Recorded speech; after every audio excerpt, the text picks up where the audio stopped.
Welcome to GenX Adulting, and today we have Jon Wellington, better known as the Dadbod Veteran, with us. Welcome, Jon. Thank you very much. I'm very honored to be here. We are so happy to have you. And our first question is always, what year were you born? Oh, I'm a baby Gen Xer. I'm a 79er. You are a baby. No, it depends on who you talk to. I'm a Zennial, which I hate that word, but yeah, I'm a baby Gen Xer. Yeah, it's interesting because you are considered a Zennial, but a lot of Gen Xers that are your age don't want to be called Zennials. They're Gen X. I think that Zennials was made for the millennials who felt bad that they didn't get included in the Gen Xers, not 100%. the other way around. Yep. That's how I view it. I think it's more for like the 81 to 84 babies. Yep. You know, because you're Gen X. There's no question. You just born got in in the there. 70s. Yeah, exactly. Yeah. That's right. And where were you born? Youngstown, Ohio. Oh, interesting. It's actually it was a very big running joke when I lived in South Carolina, because in South Carolina, there's a lot of transplants from Ohio. And so for my duration of my life, I never told anybody that I was from Ohio. Okay. Until we did the show in Charleston, and I was already on my way out. I was already leaving Charleston, and I made a big bit about, people from Ohio in Charleston and how we don't like them and blah, blah, blah. And then I was like, oh, by the way, and you could hear the gasp in the room. They were like, and I was like, yeah, you guys all love somebody from Ohio. And then they were like, oh my God, it's like, clutch my pearls. It was like the worst thing ever for them that they supported somebody from Ohio. So wait, what do you think the draw is from Ohio to Charleston? Well, it was when the automotive industry started to shift from the north to the south, a lot of the tier one suppliers moved from like the Ohio area and stuff like that and came down into South Carolina. Not the full manufacturers, that came later, but a lot of the jobs shifted to South Carolina. So there was a lot of natural migration from Ohio and Detroit and some other areas into South Carolina. Ohio just happened to be the big one. That is so interesting. Now with Ohio, were your grandparents from there? Your great grandparents? Like who first arrived there? So Youngstown, Ohio is where all of my parents' family are from, both sides. That's where my parents grew up. Okay. I was the only kid of my parents that was born in Ohio because we were a military family. My brother was born in Virginia at Langley Air Force Base, and my sister was born in Tucson at Tucson Air Force Base. But I was the only one that was born in Ohio. How do You're the lucky one. Yeah. I'm the lucky one. Yeah. I'm the favorite actually on both sides. How did your parents meet? They were high school sweethearts. They met when they were 13. No way. Wow. Yeah, when they were 13, they were their only relationship in their lives. And both of them have passed on now, but they were the only relationship they had in their life. Wow. So that would have been like 8th grade, 9th grade? Yeah, many. Somewhere around there. But way too young if you think about it now. Yeah. Yeah. And did they both go in the military or just your dad? No, my dad was in the Air Force, and my mom was a stay-at-home mom for the most part until, the later years when we started to get a little bit older. She went into work, but yeah, she was pretty much stay-at-home mom the whole time. And did your dad go into the Air Force right at 18? I think so. I think about because my brother is 3 years older than me, so that would have put him right at 18 or 19 when he was born. Okay, so you're the middle? Yeah, I'm the middle. I'm the middle baby. Okay. And then the attention needing. You don't seem like a middle baby. I'm an ADHD child who learned all the corrective techniques on how to manage in the world and make it an advantage instead of a disadvantage. I'm probably the most structured person in the GenX Takeover group. They call me the adult. But I do have a lot of the middle child syndromes that happen, as far as, especially the missus. She'll be like, yeah, he's a middle child. He's attention starved, center of attention, that kind of stuff. Amongst this smaller group. Now, when I get into the bigger group like the GenX Takeover, I can't compete with those guys. They are definitely more spotlighty, and I'll just kind of fade back. But yeah. So, as far as the ADHD, was that something that you were diagnosed with when you were a kid, or more as an adult? I was one of the cool ADHD kids, the Ritalin test babies. That was me. Oh shit. So they Yeah. For that. because there's so many Gen Xers that were not diagnosed and we're just out there Oh no. drowning. So they diagnosed you. I was a wild kid up until like third grade. I think that's when my mom sent me in, and she's like, "You need to get checked." And I was the rambunctious one that couldn't sit still, one, the bouncing off the walls like a spider monkey in Mountain Dew. That was me. Okay. Until about third grade, where she had me diagnosed, and then I was on Ritalin for basically there until about high school. And then in high school, I found football, and so football became my outlet for ADHD, which is great. Yeah. It's a great outlet. And I played other sports, I did wrestling and some other stuff, and then yeah, so that's when I started to taper off of taking Ritalin at that point. Did Ritalin help? Oh my God, did it help? It helped so much. I mean, it was like one of those things that can take, because it's an amphetamine, right? And Mhm. so for most kids who are normally wired, it makes them go faster. But for ADHD kids who are truly ADHD kids, it just basically reverses that, and they turn into a kind of a vegetable, and they'll actually sit still. Um, and Wow. it was the drug of choice for that type of a condition back then. I mean, then there's all times of other ones that have come out since then, and different ways to treat it, etc. But yeah, it worked for me. So for you, it kind of downshifted you, where for Yeah, others it would speed everyone up, it just brought you down. yeah. But were you still able to stay engaged? Do you feel you were still able to stay engaged with everything, or were you kind of too down? No, it's a balance, right? Because you can Mhm. overprescribe or you can overdose, etc. And we had to find that balance when I was a kid.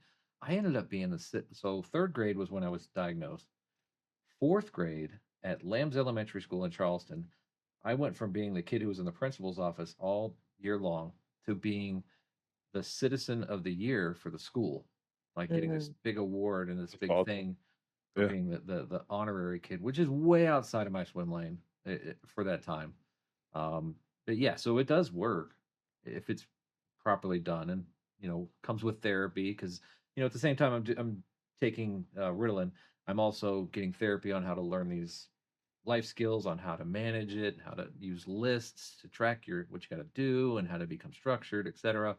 Because all those things matter to help an ADHD person cope in the real world. Right. And I think that might be one of the big differences between the way that they used to handle it and the way that they handle it now, is because I don't think the therapy comes with it as much as it used to, because it was I always had to go together. 100%. It's tandem, right? Right. And so I think you're right though on that. I think now it's more prescriptive based and good by that this will fix it without that Right. supportive. It's like, and it's also almost a badge of honor kind of thing Yes. today, Yeah. where every kid wants to have a diagnosis Yeah. and every kid wants to have a different condition or whatever it is, and then maybe it's a little overdone now.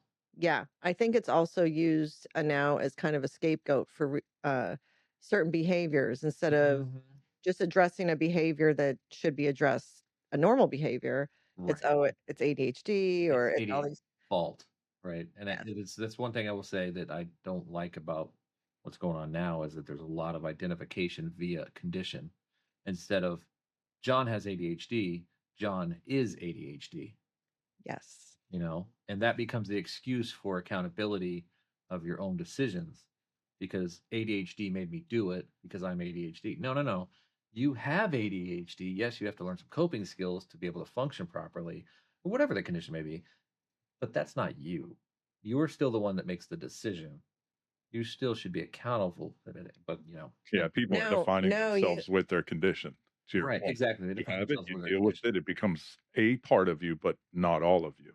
Exactly. Because the reality is when you get older and you get out in the real world doesn't really care. Doesn't matter. Yeah. Bills come, money must go towards bills, Yeah. yeah, things have to be done. And if you can't do it, sad story, right? yeah. I think that's gonna be a rude wake up for a lot of the younger generation, is I realizing think they're hitting it you're now. coddled right now. I think they're hitting it now. You're coddled right now in elementary, junior high, high school, maybe even college, but once you're in the world is not going to, even though society is way different now than it was when we were growing up, and there is a lot more space for things in general, Yeah. I still think they're they're expected to be held accountable for who they are, but it's almost unfair. They haven't been held They accountable have no during idea their what that's formative like. years. They have I no mean, idea. there's good stuff. I mean, there's more compassion and empathy towards, emotions and things like that in the world where we had none of that. Mhm. But at the same time, there's only so much that the world will accept of that before it says, okay, now you got to do your job, Yep. right? And that's Yeah. where the part where they don't understand because it's never happened to them. We got the opposite of that pendulum, which was zero emotional support, zero emotional empathy, etc. Um, and so that's now the pendulum's back the other way, and we got to figure out how we find the balance between the two. I think usually that's how it goes, right? It has to go all the way this way before it Right. can, like, settle in the middle, and maybe when the Gen Zs start having children, they're the ones that will find that middle ground. Oh, the Because I Gen know Alphas. or the Gen Alpha, I don't know. The Gen Alphas, though, I think that's mainly millennials kids and then some older Gen Zs. Yeah, I but I call think. them the Gen X squared. Oh, yeah? I do because they're like honey badgers like us No with way. technology. Yeah. Oh, They're that's dangerous. wild. They're wild. I've spent so much time like reacting to videos of Gen Alphas and just how wild they're because it's almost like something clicked in the wiring when they were born that they are rebutting against these helicopter parents of the millennials and the Gen Zs, etc. And they're just being wild, just crazy. And but then they have technology in their hands since the day that they were born, so they have connectivity and the ability to do things that we could have never done. Yeah, that And their makes parents, sense. it's cute, Yes. It's like they have the self-esteem. They've been built up to have the self-esteem and confidence we weren't given, right? and they've received all this attention and validation, and they've been given technology to research anything they want, find out about anything they want, which is just giving them complete power, but then they're feral. It's a Exactly. dangerous And there's no combo. consequences. I No, don't no, know. Is I none. don't there feel is there no no. consequences? It doesn't feel like no. You can lawyer up. My parents will hire a lawyer, and they'll go into the school and Yeah. yell at the principal, whatever, right? Whatever that It's is. insane the things that they get away with, like the fact that their parents will watch them be absolutely wild, Yeah. whereas we would have got like, we got taken out back if we would have acted like some of these Gen Alphas, Yeah. especially if it was anywhere near a camera, Yes. Hmm. Oh, like yeah. grandpa's videotaping or something like that. And we're acting a little off kilter. We would have got taken out back for that. But the parents now they're recording it and they think it's funny, and then they're posting it, and it's Right. like Yeah. you're celebrating Hmm. what was Yeah. the condition that we were trying to mitigate. This will be interesting actually to watch them grow up. Ooh. Okay, so Scary. your brother was born in Virginia, you said, Yeah, and then Atlanta, they went to Ohio. You were born. right? How long were they in Ohio then before they moved again? I think that so my dad was in the Air Force for a little while. He was stationed in Langley. That's where my brother was born, and then he decided to get back out and come back home, and that's when I was born in Ohio. And then he that didn't work out. He was working at like Dow Chemical and some Mm, pretty gnarly places back then. That didn't work out, so he went back into the Air Force, and then he got stationed in Tucson, and that's when my sister was born. Um, so I want to say there was like a period of maybe 2 to 3 years that he was in Ohio okay. before he got back in. And once he went from Tucson, he moved to Charleston to be at the Charleston Air Force Base, and that's where he retired from, and we stayed there. So I was in Charleston from age 5 on. And Okay. yeah, you weren't in Youngstown very long. Probably don't No, remember no, no, much. no. So I Oh, mean, it's my birthplace yeah. by all rights, but It's it's a not good the place thing. that I grew up.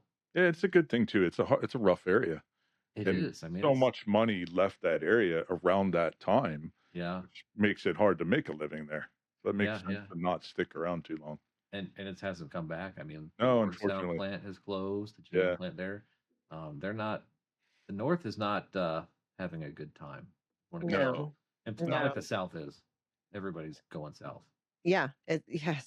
Yeah. Speaking as people from Florida, and then I know South Carolina has grown like crazy. But when you moved there at 5, was Charleston as much of just this thriving? I know it's always been a historical town. I know that, but was it this thriving metropolis that No, it became?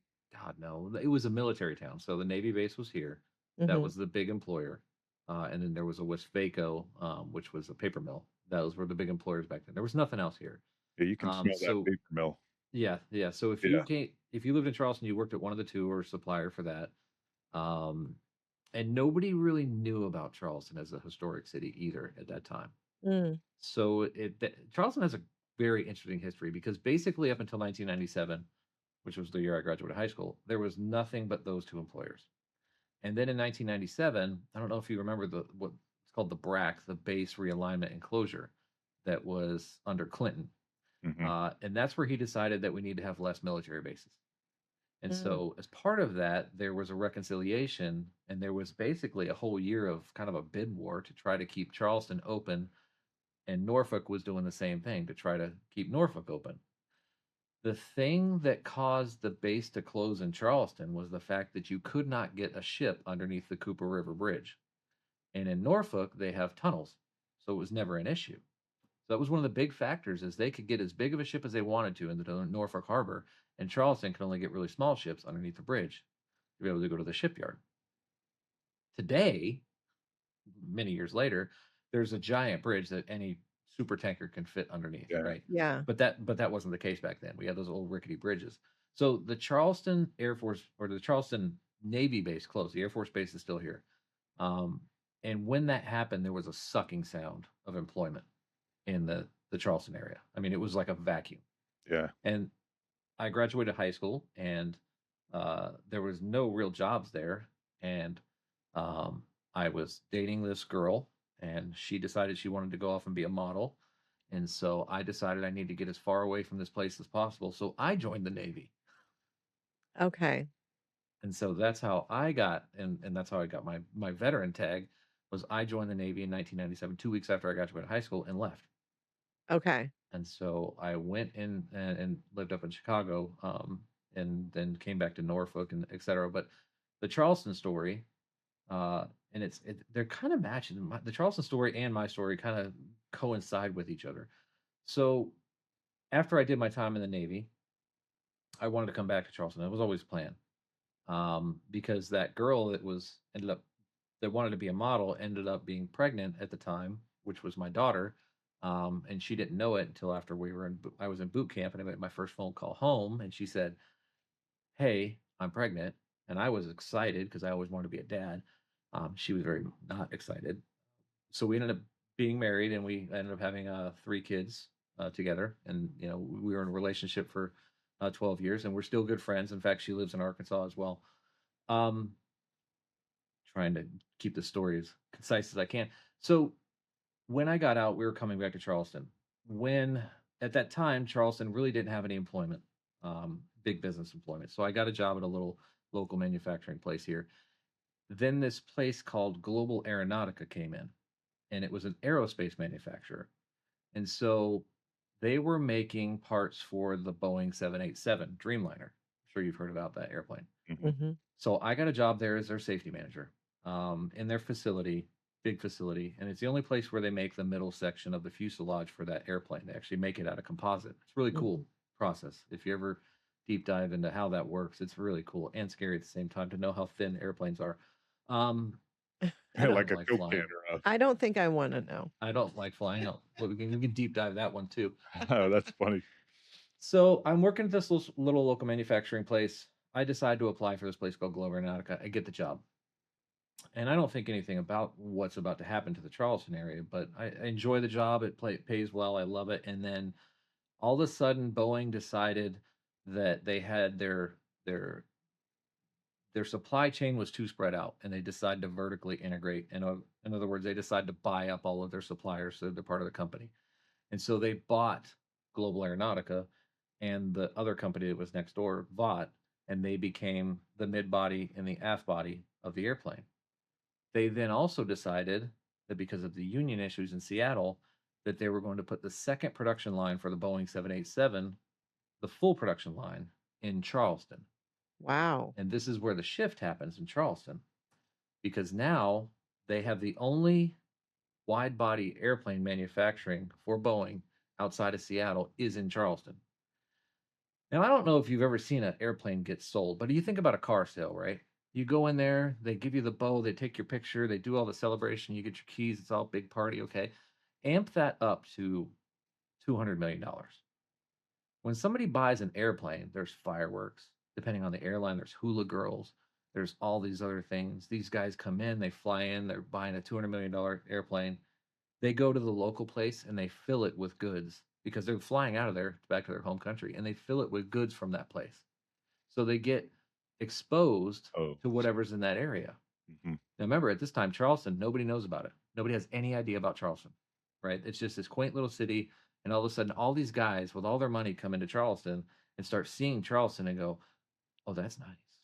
Mhm. That's real nice. And the inadvertent thing that happened was Boeing exposed Charleston to the world. And this is the story. I'm not telling you that this is Yeah. there's business studies on this and all that stuff. That explains the wealth there. That's the wealth Yeah. too. So there's always been old money there, but now there's Yeah. new money, right? And so we have 5-star hotels there. It's Yeah. become a tourism capital, but that was the catalyst. We Boeing were coming in changed it. Amazing. That explains it because we were there like 5 years ago or so, maybe, 2020. and I was blown away. We're in Boca, South Florida. We Yeah. see Lambos and Ferraris and Rolls Royces, right? Yeah. But to see that in Charleston, Lambos, Ferraris, Rolls, just around town, the high-end hotels, I was like, "Where's this? What's the money here?" That And explains it. that's where it's still coming from. Okay. So then there was even bigger of a shift, right? Now Charleston is known for high-tech manufacturing. Mhm. They get a name for themselves because Seattle's the only other place they make airplanes like that. How can Mhm. Charleston do that? They must have the labor and skill force. So then Mercedes shows up. Mhm. They build the Sprinter van here. Then Volvo shows up. The only Volvo plant in the US is 10 miles down the road from Boeing. Wow. With all that comes all the people that need to live there to support it. Yeah. The real estate, the grocery stores, the stores, the entertainment, all that stuff happens at the same time. And oh, by the way, we're getting hit by Condé Nast as the #1 place in the world to travel for 10 years in a row. Wow. That's crazy. Talk about a cultural shift. Oh my God. It was insane. Like gentrification on steroids then, Oh, right? you have no idea. Yeah. It was insane. And all this and all in the meantime, you have all this old money who's like, oh no, we don't need no bigger roads. We don't need Yeah. infrastructure. We're fine just the way we are. Yeah. Yeah. And Yeah. they're not shifting that part. So what happened is all these people came and started moving there to the tune of like 130 a day on average. Were coming because they were vacationing here or they found a job here. And when they were vacationing, they decided they're not going to leave. Then the investors with the Airbnbs, then the hotels, the Bennett Hotel, and some of these other things happen. And poof, Charleston is this huge place almost overnight. My Go ahead. Well, I have 2 cousins who live in, is it Sutherland or Summerlin? It's west Somerville. Somerville. That's That's Somerville. where I live. That's actually where I live. Oh, Somerville. you do? Oh, Okay. his I have cousin, 2 cousins, yeah. one from New York, one from New Jersey. And his one cousin's a real estate agent there, and I think he moved there, what, like 5, 6 years Probably. ago? He's part of the problem. They love it. No problem. Yeah. You But could throw a rock and hit a real estate agent. oh, I'm sure. I'm sure. How did they handle it with the infrastructure? I mean, how They still haven't. That's the like problem. a bomb going off Well, almost. so there's a couple of things that hurt Charleston, right? Most of Charleston is swampland. Mhm. You can only build bridges on certain types of land without having to do a lot of swamp mitigation, et cetera. And you don't want to do that because that's what absorbs the hurricane water, Mm. is all the swamps. Mm. So they're very sensitive about that. In fact, there's a couple times where they built too much concrete around neighborhoods, and then they ended up having to buy the neighborhood because of the runoff issue. Right? Okay. So Charleston's there's not as much opportunity to build up the infrastructure like you need to. And then there's also the blue bloods that they're protective of their lands, and they don't want an interstate running through their lands. So there's the infrastructure hasn't changed very much since 1997. That's amazing. I mean, I know when we drive through there, it's one of the only states because we've traveled up and down the Eastern Seaboard hundreds of times because our youngest son plays travel lacrosse. So from Florida up to the Northeast and back. It's the one of the 95's the worst. it's one of the biggest Yeah. frustrations Drives me because crazy. it's just the 2 lanes. 2 lanes. Yeah, Yeah. it's just 2 lanes. Yeah, and we're like, we just got to get through South Carolina. And there's a culture clash. The Yeah. blue bloods, right? They're just chilling. We're Yeah. trying to get somewhere. It's And gridlock. And I mean, if you drive through Alabama has 3-lane highways. Yes. Yeah. They have no traffic. None. Yes. Yes. No, you're right. Yeah, it's so true. Well, I mean, again, we loved it. We were tourists. But I know what you're talking about to some degree, not completely, but where we live, during COVID, I think it was we absorbed 800,000 people in a matter of 12 months or Oh, something. I wow. don't know, some crazy, and it completely changed Florida. Everywhere you go, Well, and they keep coming, they keep coming, they keep coming. So, Mhm. but not to that degree. I mean, Florida was already, the cities around here were cities, yeah. Right. but for Charleston, so this all happened what, like late 90s, We're early talking about 2000s? 2007 was when I started at GA. From Okay. 2007 to about 2015 Okay. was the major boom. And that was during the recession for the rest of us, Right, 2007, right. There was no 2008. recession in Charleston. There was no recession in There was no Charleston. recession. What a Do trip. does Boeing make the full plane then now in Yeah, South so Carolina? here, then to make things even worse, Boeing first decided that they're going to so it used to be that there was two production lines for the 87. There was one in Seattle and then the second one was in Mhm. Charleston. Boeing decided they were going to completely move the 87 out of Seattle and move it to Charleston. So it became the only final assembly for the Wow. 787 in here. So that turned the employment level for the Boeing facility up to like 12,000. Just recently, I would say like 4 or 5 months ago, they just announced that they're building a second final assembly for the Oh 87 in wow. Charleston. So they're expanding again. Amazing. Have At the you been same out? time that Mercedes has decided to expand and double their production. At the same time, Volvo has decided to expand to double their production. Can the surrounding areas support the workforce that's gonna have to come in to support all of this? So that's the problem. If you look at places like downtown Charleston, their biggest pain point is getting people to work in the hotels, in the restaurants, etc. It's not that they can't pay them, it's just they can't get them there because Mhm. where they have to live for the wage that they can pay is sometimes 50, 60, 70 miles away. Oh, okay. Because all the investors are coming in with when they're buying all the properties, the properties are I just sold. I'm gonna toot my own horn for a minute. Um, I bought a house, and one of the reasons I moved to Arkansas was so I can be financially free. But I bought a house for $600,000, very big house on an acre of property. I thought I was living the dream in South Carolina. Really thought I was living the dream. That was 4 years ago. It's going to be sold for more than $1 million, Wow.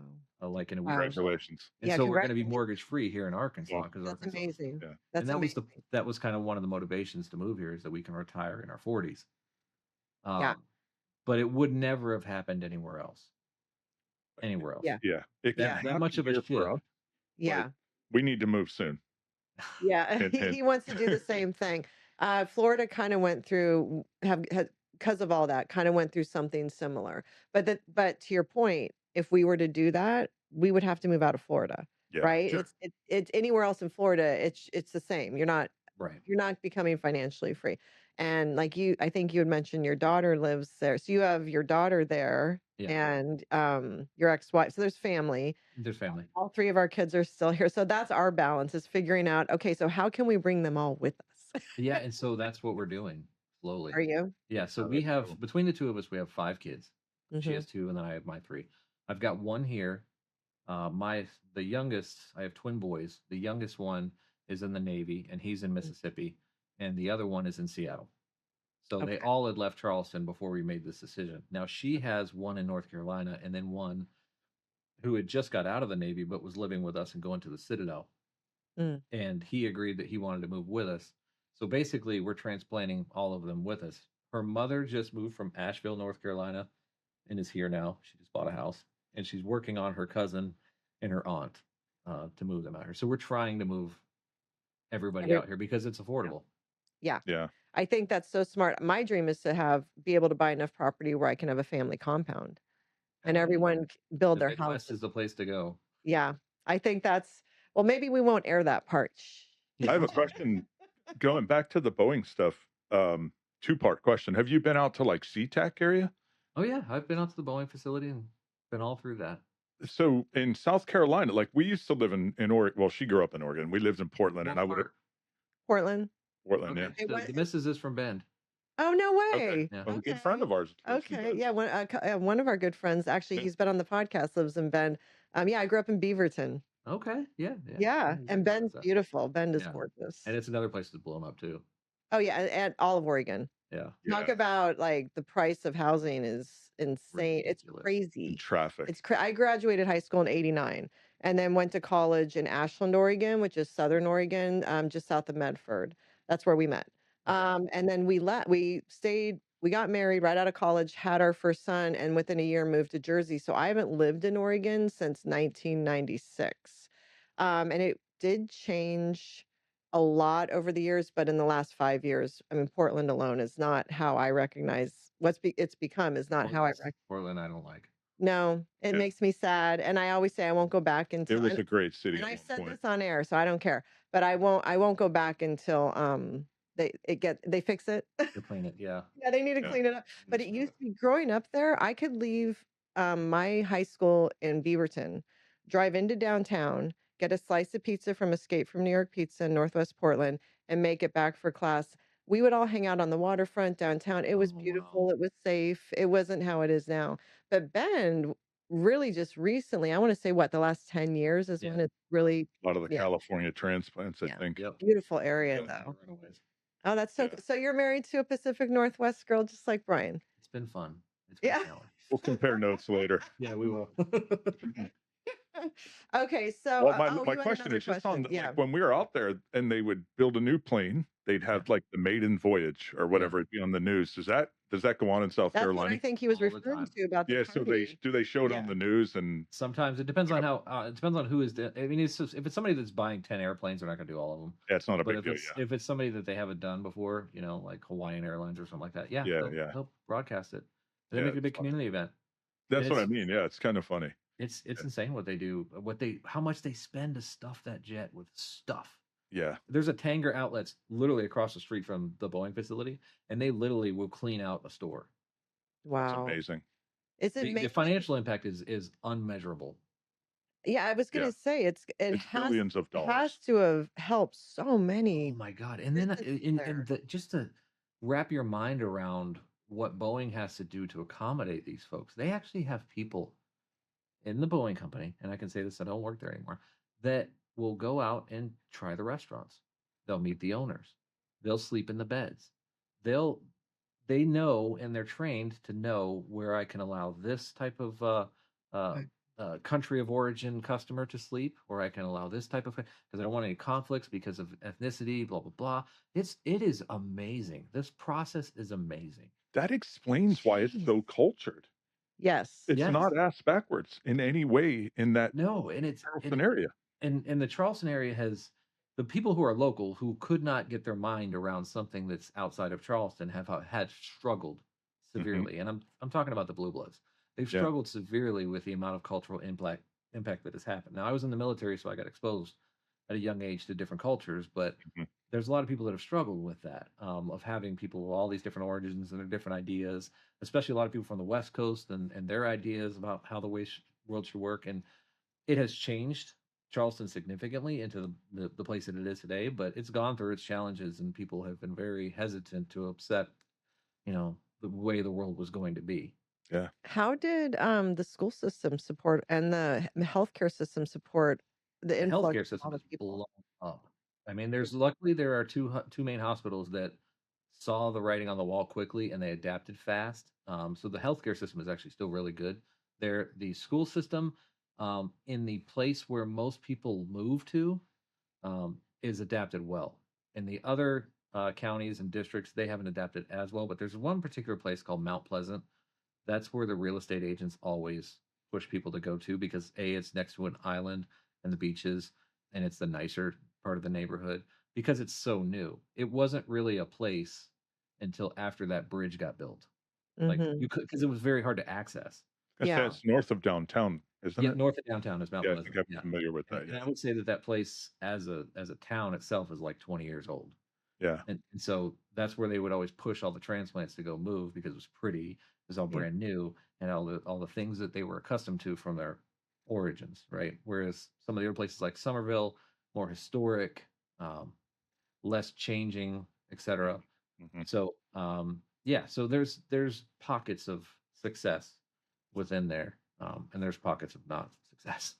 That makes sense. You know what's funny is our daughter's 25, so she's right in the middle of that Gen Z. And I think with her and her friends, their exposure to Charleston was that reality show. Did you know there was a Southern reality? Charm. That didn't help either. Yeah. So they all, guess what? On one of their girls' trips, guess where they went? Charleston. Of And it was course. because of that. So you have That's funny. a new generation of girls, young women, that it's one of their like Nashville's their Yeah, destination spot. Nationals. Charleston's now a destination spot for them. So you probably are seeing bachelorette parties, Yeah. all that stuff that Nashville sees. You Yeah. know, turning 21, it's become a destination spot for girls in their 20s. So that's a whole nother It's aspect. a whole other aspect, and it spirals. There's all It kinds of does. different aspects that happen to that. Yeah, for sure. The Well, field. going back to when Charleston was not the Charleston it is now, and you're young and you're in elementary school, Yeah. did you participate in any sports and any clubs, art, theater? Did you have any interests outside of academics? I didn't have any interest in academics. Um, it wasn't until like middle school that my mom really got me into sports, and sports was Okay. a great outlet. For the most part, I was just a struggling child trying to make it through for Okay. elementary school. But Yeah. once I found sports, that's when I found kind of So purpose, if you what will. age, because you were struggling with the ADHD, Yeah. what age did she get you into a sport and what sport was it? The one I did play soccer and I did play baseball, but I didn't latch on until football, and that was seventh grade, where she Okay. put me into the local I call them Bantam League, if you will, football team. That was my first time playing football. First time actually being exposed to football because on the Air Force Base they didn't have football. But when I got out in town, they actually had football, and it was a big deal. And so I played there for a year on the little youth league, and then I went to the high school league for we called it the B team, which was kind of the middle school high school football, Okay. um, and played there and had great success for 4 years, So 5 years. you grew up on an Air Force base, basically. I Is grew that up on where Air Force Base until my dad had retired, which was my sixth grade year. so was elementary school a school on the Air Force Yeah, base? yeah, So all the other kids around you were children of Air Force brats. military, Yeah, Air Force brats. yeah, So then when you went into 7th grade, did you switch off the Air Force base for yeah. That school? was sixth grade. So I switched off the Great. Air Force Base to the Somerville area in sixth Okay. grade, um, and went to College Park Middle School. And my seventh grade year was the year that I found football So and got into how was football. that shift from being on an Air Force base with all military brats and then going into general population? Gen Pop. um, it wasn't that big for me. It wasn't that big of a deal. I'm sure it was a big deal for my parents because my dad got cancer when he was in the Air Force. He worked around asbestos and et cetera, Mm, et cetera, et cetera. So he got medically retired. So for my parents, it was probably a bigger deal because the community of the Air Force and all their friends and all that stuff weren't there anymore. So I can remember that there were some struggles there to try to cope with that and also adapt, with my dad's sickness at the same time. right. But for us as kids, I would say it was more freeing than anything because now we're in this place where we could just go. Yeah. And there was no guards, there was no fences, there was no nothing. Like that was So where the feral years started. I was Mhm. gonna say, so would you say your Gen X childhood feral years started when you left the Air Force Oh base? yeah, because I lived next to woods at that point. Okay. And that's when I went out woods and was building crap with my dad's lumber and doing all the things that we do in the woods, which Yeah. nowadays those woods are houses, but tree forts and all that and riding bikes over the dirt ramps and all that stuff. That's when that all started. So when you switched over to Gen Pop, was it pretty easy to make friends in your new school and get Um, kind of I like mean, yeah, because the I started at the beginning of sixth grade. So Mhm. elementary school was K through 5, and then middle school was 6, 7, 8, and then high school was everything else. And so everybody was coming in from different schools at the same time. So we were all new and newly getting clustered together. And so it was very easy to find friends at that time for me because everybody was new. Well, Perfect you timing. probably had a skill set too because of being on the military bases, kind of that brat mode. I'm Yeah, sure yeah. you had people coming and going Well, throughout your formative years, right? yeah, and there was lots of other military bases around there. You got the Navy bases around Yeah. there at the time. And you still have the Navy weapons station there, so there was lots of military kids coming in. So it was, one of my best friends at the time, his dad was a Navy guy, so it was pretty easy to Yeah. make friends amongst them. And then did you and your crew would do the typical Gen X thing of Yeah. go out biking and not come back until the streetlights came on? Yeah, I kind of have my school crew, and then I have my neighborhood crew. Right, the neighborhood Mm, crew is when we rode the bikes and we played in the woods and all that stuff. And so we're different relationships amongst the different circles, and different relationships now as I get older with some of them. Like one of them is still my best friend that I'll that's call cool. almost every day, every morning. He's at work. I'm not because I work from home, and Right. I'll just tell him That's how much cool. his life sucks. That's awesome. And then you also had your football team friends. Yeah, and then you get your football friends starting in, 7th grade. And those are bonds. I mean, it's like a military bond. Your football friends are like a military bond. Yeah. You're bonded for life with those guys. And so Go to war together on the field. you go to war every Prac Friday. Yeah, yeah, Yeah. that's So cool. you pretty much your focus through junior high was football, but then really took off in high school? Oh yeah, because football is, I mean, in Florida, football's huge for the kids. Like if you're on the Yeah. football team, you're good. Yeah. But if you, play, you're God, right? Yeah. And I started. Okay. So I was a starting offensive lineman. I was the center for 3 Okay. years. So I was kind of It's a key position. little king shit, Yeah, that's cool. key position. I actually got to touch the ball more than anybody else on the field. Um, Yeah, very important. that makes life in high school a lot easier. It did make life in life, and I hate to say that. I hate that that's real, but it did make life in It high school. is, especially back when we grew up. Yeah, 'Cause yeah, you're talking the early 90s, right? Or early to mid yeah. We're talking 90s? about early 90s, 93 to 97, high Yeah. school. Yeah. I mean, that's just how it was. That's But it just how it sounds was. like you also floated. Like you had your neighborhood friends, you had your teammates, Yeah. you had, and like Brian alluded to growing up on an Air Force base, you probably had that skill set to kind of get along with anyone. Yeah, and it's transactional relationships, right? There are people that are there for a period of time, and then they left, and Yeah. you became accustomed to that. You didn't die over the fact that one of your friends moved away. It's just the way it was. Well, it's different how it is now. Now, if someone moves away, you still text them, FaceTime them, call them, follow them, social media. Like kids stay connected all over the world. I don't think For that us, kids like connect in person anymore. unless it's convenient, unless it's Uh, right there, unless it's Unless it's convenient and forced. easy, Yes, it's part of you their know. daily rhythm. Yeah. It's Like our the one that lives with us now that's going to college, none of his friends uh were in South Carolina. They were all in Virginia that he mm, knew. And he yeah, met them through online gaming. And then they met in person afterwards, right. you know? our our neighbor across the street, him and our son are good friends, but they had been gaming for months. And then the parents were like, "Hey, I think our kids play." And then they met in person. We didn't know We, they we lived didn't even across know the they knew street each for other. a Yeah. couple years, and then all of a sudden we were at a lacrosse tryout or something, and their son's there, and we didn't know until literally they were behind us as we're driving home. We pull in our driveway, And they they pull pull in in their theirs, driveway.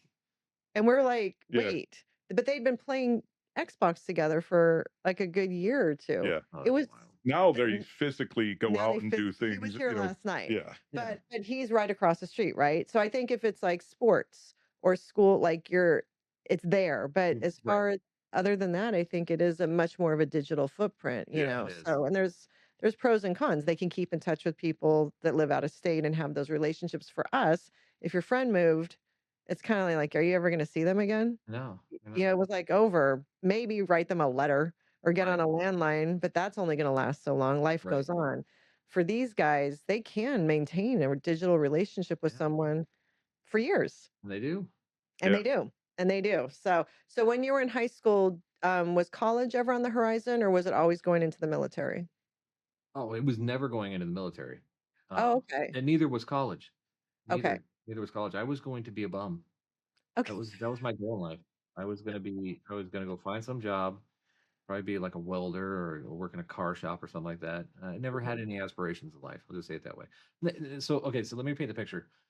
My dad was, like I said, he had cancer, and his downfall came my junior year. He was very sick for basically the time that he retired to the time that I graduated high school. So, and he passed away December 7th of my junior year. Oh, geez. Jeez. So I didn't have a very good outlook on life because of what was going on at home. And at the same time, my mom And I think my mom had some emotional problems from her upbringing. Being she was in an Italian family, a very rough family. Mhm. But I also think because of the fact that my dad was her rock, and that he was, going down, that didn't help. And so she had a lot of mental issues at the same time. She was very, attempted suicide many times, etc. And Mhm. so I didn't exactly have the best home life with the two competing crises. I kind of lived in a constant state of crisis. Yeah. So football was my anchor, if you will. It was my escape from not just being an ADHD child, but also from everything that I had going on at home. And then my father passing away when I was 17 was probably the worst thing that could have happened to me in my life because he uh, he was a strong, silent kind of guy. You know what I mean? He never told you he loved you because he was a boomer. He never said he loved you, but he said it in different ways. Like spending time with you, taking you fishing, and blah blah blah. He did a lot of that, and I didn't deal with that very well when he passed away. So I went to kind of a rough spot, with drugs and running away and things like that. So between the end of my junior year and the end of my senior year, I think there was a lot of people in that area that probably thought I'd be dead, Mm. honestly. Uh, Mhm. and in fact, my mother struggled with me so badly because she was dealing with the loss of her life partner, that she actually sent me up to my grandmother's house in North Carolina because she couldn't deal with me. Mm. And so she shipped me off to my grandmother's house, which this is my dad's mom, and sent me up there. Now, my grandmother is the saint of all saints of people in the world. She is the chubby cheeked, short, make a Thanksgiving dinner every day. She was the mother of 5 boys. She had a husband who was a Marine. She is the quintessential grandma. She could not say a bad thing about anybody in her life. I don't think her bones would allow her to. Sweetest woman ever. But she was also a very strong woman. She was also a very tough woman to be able to raise 5 boys, Yeah. you know, have a husband who was in not just in World War II, but also in Korea, and to be able to deal with all that, she was the strongest woman ever. So she took me in for that summer, and that was probably what saved me, to be honest with you, because I now was living under my dad's parents' rule, right? Which is a lot more tough, a lot more strict, a lot more loving because she had the capability to do it because my mom couldn't do it. Um, and she really kind of saved me that Was summer. that the summer in between junior and senior or the Senior summer and senior year. Yeah. okay. So junior year, you're spiraling. You're spiraling. Spiraling. Dad And died so halfway is through the your school mom. year. Yeah. You're both spiral. And is your brother gone, right? He's in the military by that No, point? no, my brother was at Clemson University at that time. He did go off to Okay. college, but then Okay. he did come back.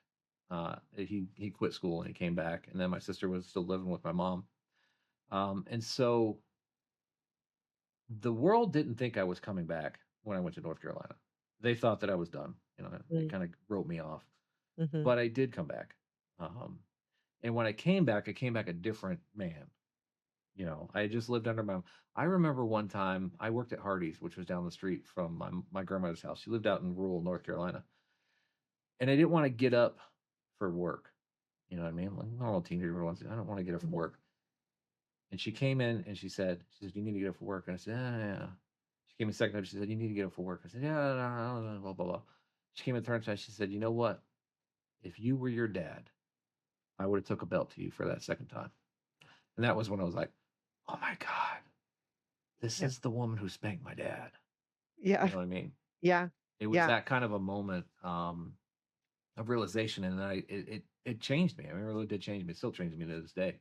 Um, and I really got on a much better path after that. That had to have been such a trip, that Oh my realization, god! because that had never even entered your realm of thinking Right? It's your before. grandmother. Yes.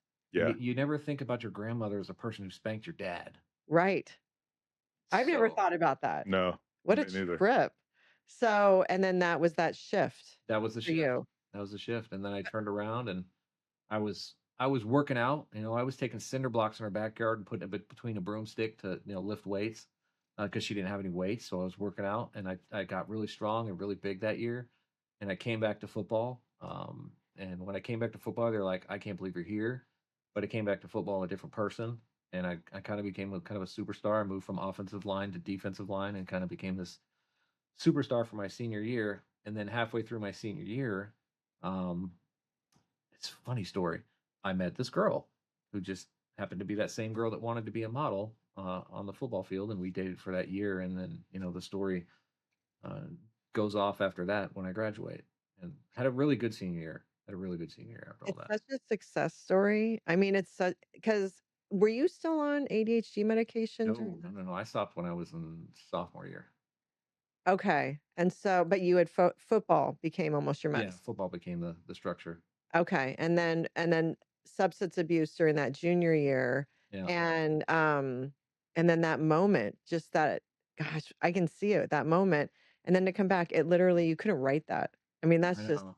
that's I've like never that's told like a anybody about that, movie. by the way. I've never That's had it. like a movie, Yeah, honestly, and yeah. I'm sure when you returned, had your mom also gone through her own any type of healing process, or was she still struggling? She never recovered. Okay, Yeah, she never recovered. She lived for 20 more years after my dad died, but she just you went just she spent a 20-year downslide. She just just never kinda recovered. waiting. Yeah. Kind of Yeah. like So her purpose you was gone. right. So you come back, I mean, to maintain that new perspective, living in a home with someone who is still struggling and still in that space similar to where you were before you left, that would have taken a lot of energy and focus too. Well, like I said, I had football and I had this young lady Right. that were my distractions. Did Yes. you become kind of a caretaker at all to your mom? No, my brother No. did. My Your brother brother. did. I have a question Okay. on the when your mom is the one who got you your help with the ADHD when you were younger, right? Yeah. It sounds like she recognized, "I got a problem here. We gotta do something." Do you kinda credit her with that at all? Oh In yeah. Look. recognizing it? My mom was so she. This is the way I look at parents, and this is what I think that as we get older, the the shift from our parents were horrible to us turns into our parents did the best that they could with the tools that they had. Totally agree. Yeah. Yeah. She didn't get a good set of tools to start with, but she did the best that she could have. Like she went to parenting classes, and yes, they spanked us all, but she also realized that her and my dad realized at some point that they were spanking us wrong. So they went to a spanking class. And I know that Wow. sounds horrible, but if you think about the context of the time, they Yeah. went to a class to learn how to spank properly. I'm dying. Yeah. No, no, I've never heard of that, but because that's that awesome. is in a weird way loving. Yeah, That is. It's like saying, Yeah. totally. I recognize that I'm doing something that I don't know how to do right. I know it's a necessary part, or I think that it's a necessary part of rearing my Right. children, because that's the way it was at the time. Mhm. So I need to learn how to do it better. So I'm going to take the time and effort to go down this path to learn how to do it better. That's the key there. They did think it was a necessary part of parenting. Like younger generations may hear that and be horrified. Like your parents went to a class, learned how to abuse you, but that's not it. It That's was not a it. tool of parenting when we were growing up. I got hit with the wooden spoon. It was a tool of parenting. But your parents thought, okay, but I think we're It's maybe doing this too harshly or doing this wrong. I want Right. to do How do we it do it so it right? works. like the Yeah. technique. Yeah. Should we go with a backhand or a forehand? No, I'll tell you one. Here's a great example of where everybody else in the world would say this was abuse and you should be scarred by this. But Right. looking back, I go, I get it. Me and my brother were fighting one time, and they'd gone to their spanking class, and their solution that they'd come up with is like, if we're gonna spank both of you. In order to spank you properly, you're gonna look each other in the eyes, put your hands on each other's shoulders, and we're gonna spank you at the same time. Oh my gosh. Now, That's now, awesome. now, everybody in the world will say you should be so Yes. traumatized. You should be. No, why? They were doing the best that they knew how to do. I Yes, know. Sounds I like a was bonding there. experience for I you and your witnessed it. brother. It's hilarious. Honestly, it's hilarious. Yeah, It is such a Gen X story. That is Yeah, such a Gen X it is story. such a Gen X story. that's awesome. And the fact that she even went to parenting class, I never heard of anyone going to parenting classes when we were growing up. Not one parent. Nobody was able to. Nobody. So No, she was progressive. totally. Yeah, It's almost like if she had been given even more of the right tools, yeah. she could have really been doing amazing. The fact that she recognized the ADHD and took action and was proactive on your part. Right. And so that's huge. And as far as plus, didn't she have your brother when she was like 18 or 18, 19? yeah. 18. Okay, so that goes into play too, right? Yeah. And then your dad was her rock, her everything. Right. He raised you guys. So, and then if there was some depression, anxiety there, and that wasn't acknowledged for that generation, wasn't acknowledged for our generation. Not in Right. the South, So, I especially. don't know if that's what it was, but there was something there, Yeah. right? Yeah. Mental illness. So, she did, like you said, she was trying. Those Doing the best with classes the are a tools she sign got. of that. Yeah. So, but again, so you met this girl and you had football. So as you're coming towards the end of senior year, this girl's saying, I'm going to go be a model. Yep. And what helped you decide what you're going to do when Well, you like I said, graduate? so she was my escape from all that, from everything that was Right. going on with my mom. I spent a lot of time with her, a lot Right. of time with her. And the absence of that, I thought that was going to live forever. You know what I mean? Because in my simple mind, my parents got together when they were 13. Right. I thought that was going to live forever. So when she decided to be a model, I really freaked out, and I was like, I can't be here anymore. I just can't be here anymore. And I had never thought about the military. Never once. Never once thought So about the military. interesting because your None. dad was in the military and you grew up on this Air Yeah, but Force I never base. I never thought about that for me. I thought I was gonna Right. work a Did you job almost and reject it? yeah, almost, yeah. It's like because again, my dad got cancer from the military, so I was like, Yeah, yeah, Mm, maybe subliminally, I did reject it for that fact. yeah. So then I was like, how do I get out of here as fast as possible? Oh, wait, there's a recruiter's office. And funny story, this is where ADHD comes full circle. Um, I go into the Coast Guard recruiter's office first because my uncle was in the Coast Guard and he mm. was the only person that was still in the military that I could talk to. And he said, go talk to the Coast Guard recruiter. So I go talk to the Coast Guard recruiter and said, hey, I want to be in the Coast Guard. And he says, cool. Did you ever take Ritalin? And I went, yeah. And he goes, well, I can't take you. I'm like, what do you mean you Interesting. can't take me? He's like, well, because we're a department, we're not DOD. We're at that time, I don't know what they were. It was before Homeland Security became a thing, but they weren't actually DOD. They did counter drug ops. So you couldn't be in the Coast Guard if you took a Schedule One narcotic, which is what Wow. what Ritalin was. It's an But it's amphetamine. right. Yeah. So he kicked me out. He was like, I can't talk to you anymore. So I was like, damn it. So then the Navy recruiter was in the room when this happened. And he walked out with me and he goes, hey, let me ask you a question. Did you take Ritalin? And I go, yeah. And he says, okay, let me ask you a question. And I want you to be completely honest with me. Did you take Ritalin? And I said, yeah. And he goes, I'm going to ask you a question. And I want you to be completely honest with me. Did you ever take Ritalin in your life? I go, no. He goes, good. Don't ever change that answer. Mm, And and so he would have had to say no too, I guess, at that point. right. Right. But then he comes back with this question. It was just hilarious. He says, hey, did you ever smoke pot? And I go, no. And he goes, dude, seriously, did you ever smoke pot? I go, bro, no. And he goes, I'm going to ask you one more time, and I want you to be completely honest with me. Did you ever smoke pot? And I'll go, no. And he's like, if you ever change your answer on this question, I will hunt you down myself. He says, because I can waver you in so fast on pot, but if you ever change your answer, I will hunt you down. And of course, I smoke pot. Right, right, right, right, right, But right. it's just an interesting symptom of what the times were Yeah, Mhm. around things at that time. Because like yeah, Ritalin was an absolute no for everybody, right, but pot was like, we'll waver you in, no big deal. right. And so he was like, okay, cool. And so he goes, I go and take the ASVAB, which is the test to get in the military, and I score phenomenally, Mm, off the charts, because a lot of it's like electromechanical, which is a huge thing in my brain. Um, and I go up to MEPS, which is where you do the processing, and they say, hey, you should go take the nuke test to go be a nuclear engineer. And my detailer immediately says he's not taking it. And I go, whoa, whoa, they're offering me all this bonus money, blah, blah, blah. They're do all this. He says, listen, the difference between the job that I want you to have and a nuke is that if you do the job that I want you to have, which is called a fire controlman, you do the ship's weapon systems, the guns and the missiles, is that if you make a mistake, you're going to shoot down the wrong airplane. If you make a mistake as a nuke, you're going to blow up the whole ship that you're mm, on. He says, Mm. that's the difference. Everything else is the same. I go, cool. I get to blow stuff up. He goes, yeah. Okay, cool. Let's go that route. And it was the best job I could have ever had. I loved it. So you stayed with the not the nuclear one, No, right? it's called the Fire Controlman, the FC. Fire control. Okay. So what that's just when you said blow stuff up, I was like, wait, are we blowing up the ship? Or are we blowing up an airplane if you make a mistake? Yeah. Okay. So what exactly did you do? Like, what were you responsible for? So I went to school for 2 years to be an electromechanical tech, basically, and I maintained and operated the ship's self-defense missile system on an aircraft carrier. And there's different ones. There's like the big guns and the Tomahawk missile and all those. Those are all the same job that I could have went into, but I got into the one that was the ship's self-defense missile system on an aircraft carrier, which was the best job I could have ever had.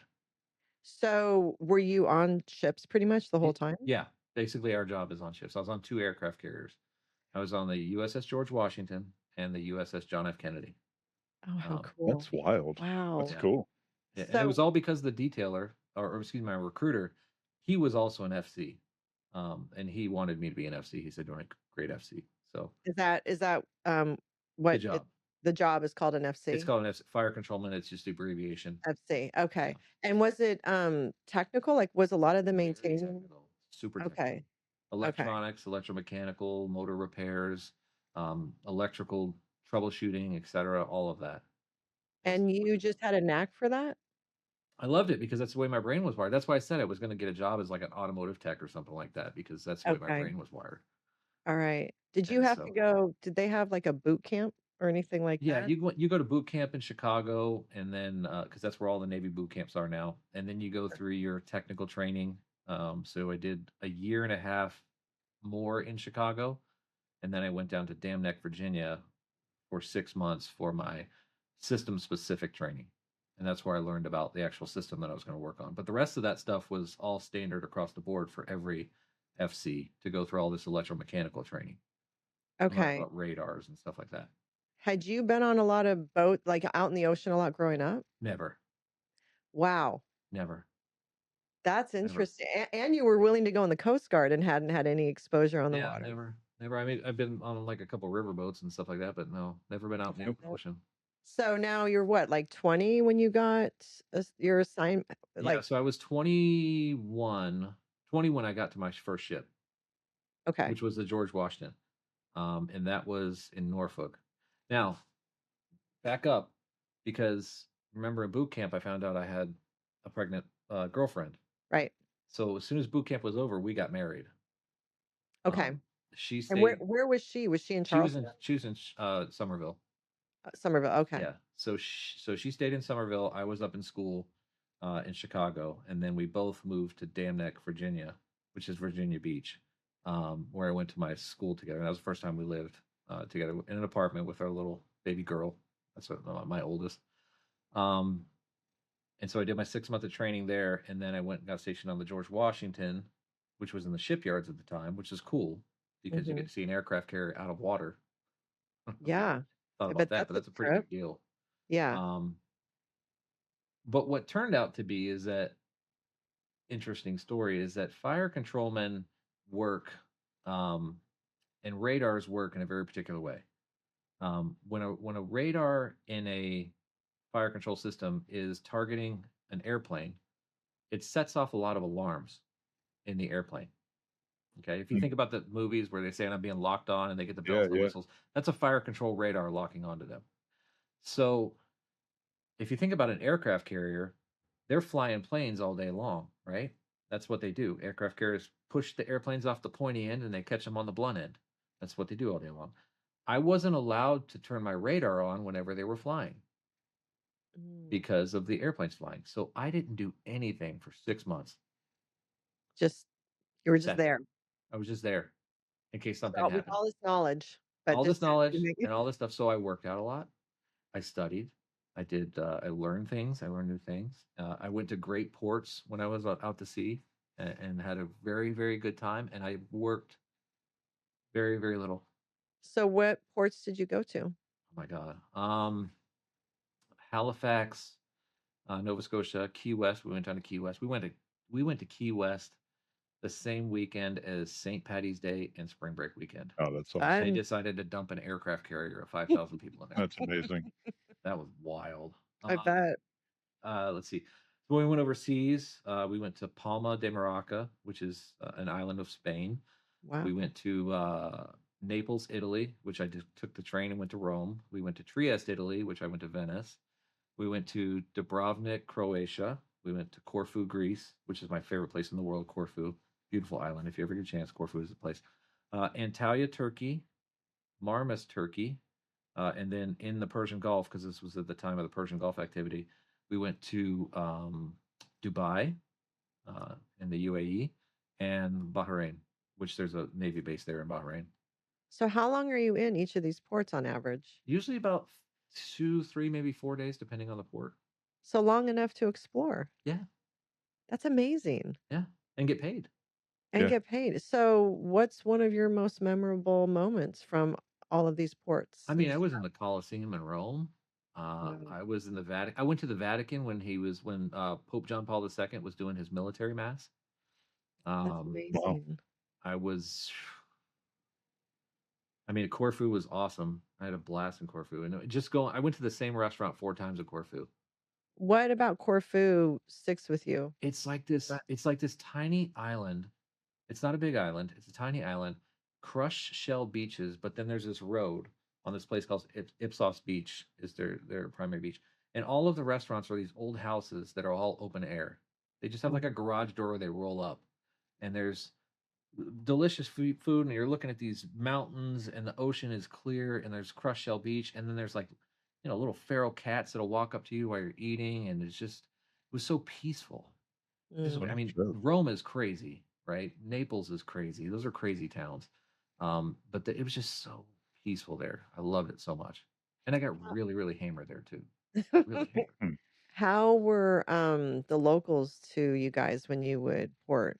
Oh, they loved us. I mean, at that time we were still a beloved country at that point. Yeah. Yeah. So you didn't run into any problems anywhere, really? No, we didn't run into any problems anywhere. I mean, I was nervous when we were in like Dubai and stuff like that, because you're exposed to the Islamic culture and things of that nature. Because we would always get a port brief before we would go into a port, and they would tell us things to not do. Like, for instance, if you're in an Islamic culture, you don't do anything with your left hand.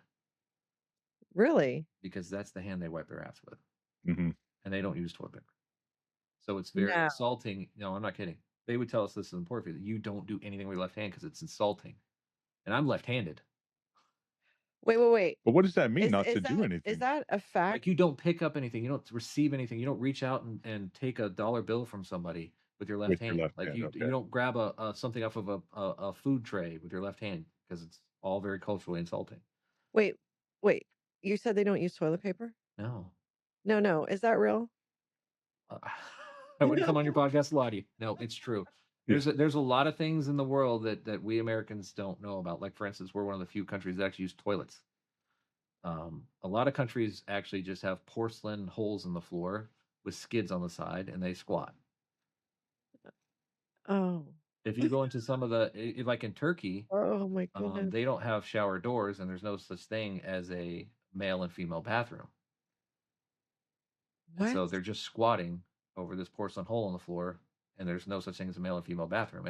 And we, as Americans, we would want to try to shelter the females. Like we would make a man wall in front of it. You can't do that. So is there a lot of sexual assault going on? I don't know. I just know that there are very big cultural differences between the way that we live and the way that other worlds live. You've got a good gig going here. Yeah. I know that. You don't have to tell me. Don't get me started. But is that a class thing, or is that like from the top down? Like, no matter how rich you are? I mean, I don't know about those guys way up here, but I know what I was exposed to and what I saw and what I was told to do and not to do. And it's those things. Wow. Yeah. Wow. You know what's cool is my mind is blown. My dad was in the Navy. I don't know when, 50s, 60s, right? Yeah, it was yeah. We've got this big bag of like 8mm film. So he was going around the same places. We've got video from, on 8mm film. That's cool. That kind of stuff of the Colosseum in Greece. A lot of the same places you're talking about. seem to they seem to have a big focus on the Mediterranean, or at Yeah, least because that's the most that's they kind had of shown. the theater is the Yeah. Med, right? Because we have so many allies in the Med, and we have agreements to protect them, and there's threats from the Western, or excuse me, from the Eastern Europe side of the USSR at that time, and Mhm. Mm, now Russia is always a big threat. So we always have a presence there. And then, of course, at my time, the Persian Gulf was a big area Yeah. because of Iraq and all that stuff. but was this going on during 9/11 for you? Were So you so there's another. I didn't say it before, but that was probably the single most memorable thing that happened in my military service. Let me set the picture for you. We had just got done with our deployment. 6 months we'd been out to sea. We just came back and we went into another yard period, and that's where they take the ship and they do the maintenance in the yards. When you What come yard out of were you in? Were what's that? Norfolk? Were you in Yeah, Norfolk? yeah, Was that Norfolk. your Yeah, yard? Okay. yeah. Portsmouth, actually. Okay. Portsmouth Naval Shipyard. So after you do a yard period, you have a short underway period called a shake. And what this means is they take the aircraft carrier or whatever ship it is, they take it out of into the ocean and they shake it and try to see what falls off. Right? Like and they see what's not done, what's working, what's not working. But they call it a shake because back in Oh, the World War II, they literally were trying to shake stuff off. Um, interesting. so you're only out to sea for 4 days.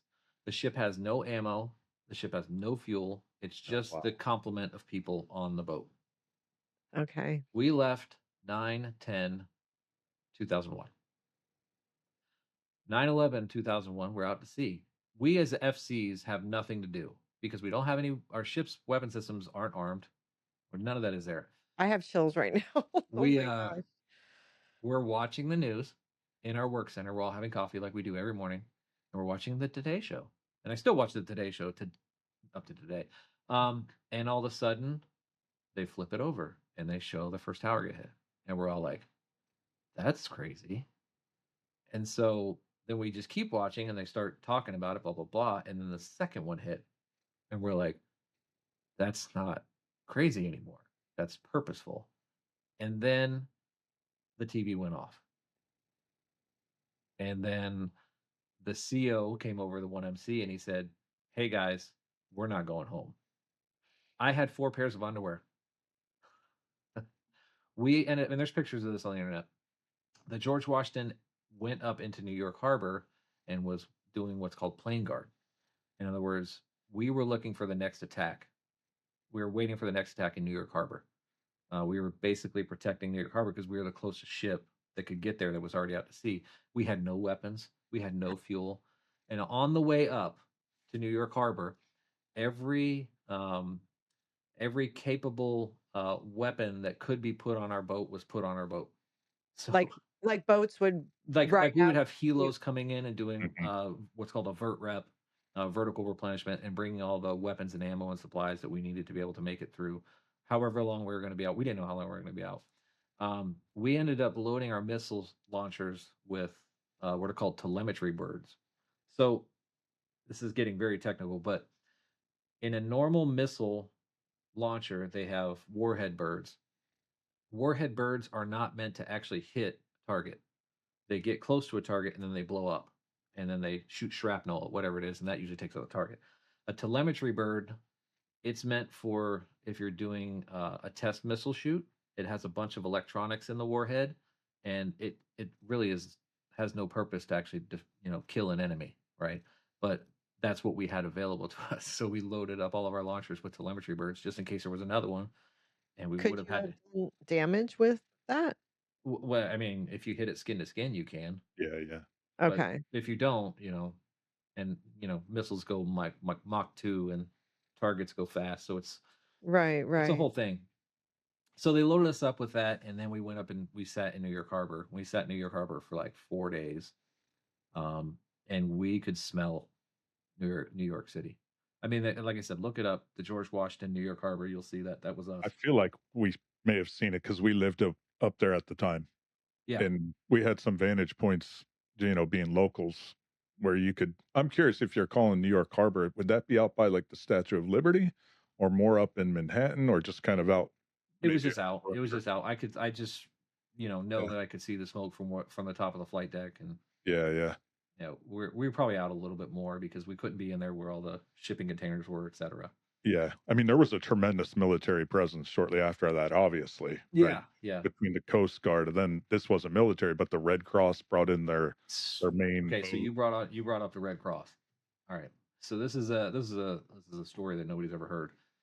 So when an airplane flies, it squawks what's called IFF. It's a code, and every day the code changes, right? And that's that code that IFF means identify friend or foe. And it's what they send out to all of the ships or any of the radar towers, etc., to say, "Hey, I'm safe. I'm a good guy. This is the right code. I'm sending it out." A Red Cross plane came towards New York Harbor and was not squawking the right code. Hmm. Now, I wasn't on watch that day. My supervisor was on watch that day, or when this actually took place. When we get a target as an FC, we don't discern friend or foe. That's done by somebody else. By the time it's gone through the widgets and the people have made the decision, we just get a target, and we're told to take it out or not to take it out. And there was a very stressful time in the combat information system of them trying to get this particular airplane to squawk the right code. And I guess it came down to a very, very tight window where it was about to come to us as a target because this Red Cross plane full of blood was not squawking IFF or the right IFF. So that was a That's pretty pretty hairy wild. moment Yeah. that I got to hear about secondhand. But then I assume they did. Yeah, they did. They eventually did get a hold of the plane and Jeez. So talk them off how the long ledge. were you out there? You said 4 days you were No, out? we were out there for 2 weeks. 2 weeks. Okay, Yeah, you so had that's when I 4 days, learned that 4 you can weeks of take your underwear. underwear and you can turn them right side out, inside out, left and right, up and down. There's so many different ways you can wear a pair of underwear. That's Well, hilarious. Yeah. was it mainly men on your ship? We had females on our ship at that time. Yeah, Okay. So yeah, you're all dealing with it together. It's yeah. just We're all together, you're all together. and That we happened, and we were radio silent. We couldn't right? email. We couldn't call. We could. I mean, back then there It's was a no big deal. phones on ship. We had no communication with our families. I didn't know what was going on with the missus and the daughter back home. None of that. No idea. If you go back a little bit, preceding that and after that, actually, especially after that, right? We started bombing and things got Yeah. pretty crazy.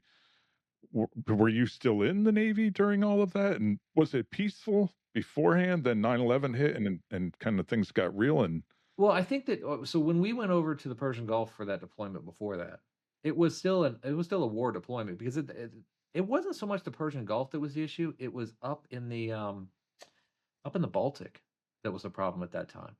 So the Persian Gulf has always been a combat zone, but then the Baltic was a combat zone at that time as well. So we spent a lot more time up there doing active missions. I don't know exactly what I know. All I know is that airplanes went off the front end with bombs on them and they came back empty. what were the Baltics back then? What would that? I Where would can't that be? remember what was going on back there. Was that like It was I don't know. Bosnia or Yugoslavia? Yeah, Bosnia, Yugoslavia, maybe that was Yeah, the that area at that whole. time. Yeah. Okay. But then of course 9/11 happened and that all went kind of kibosh.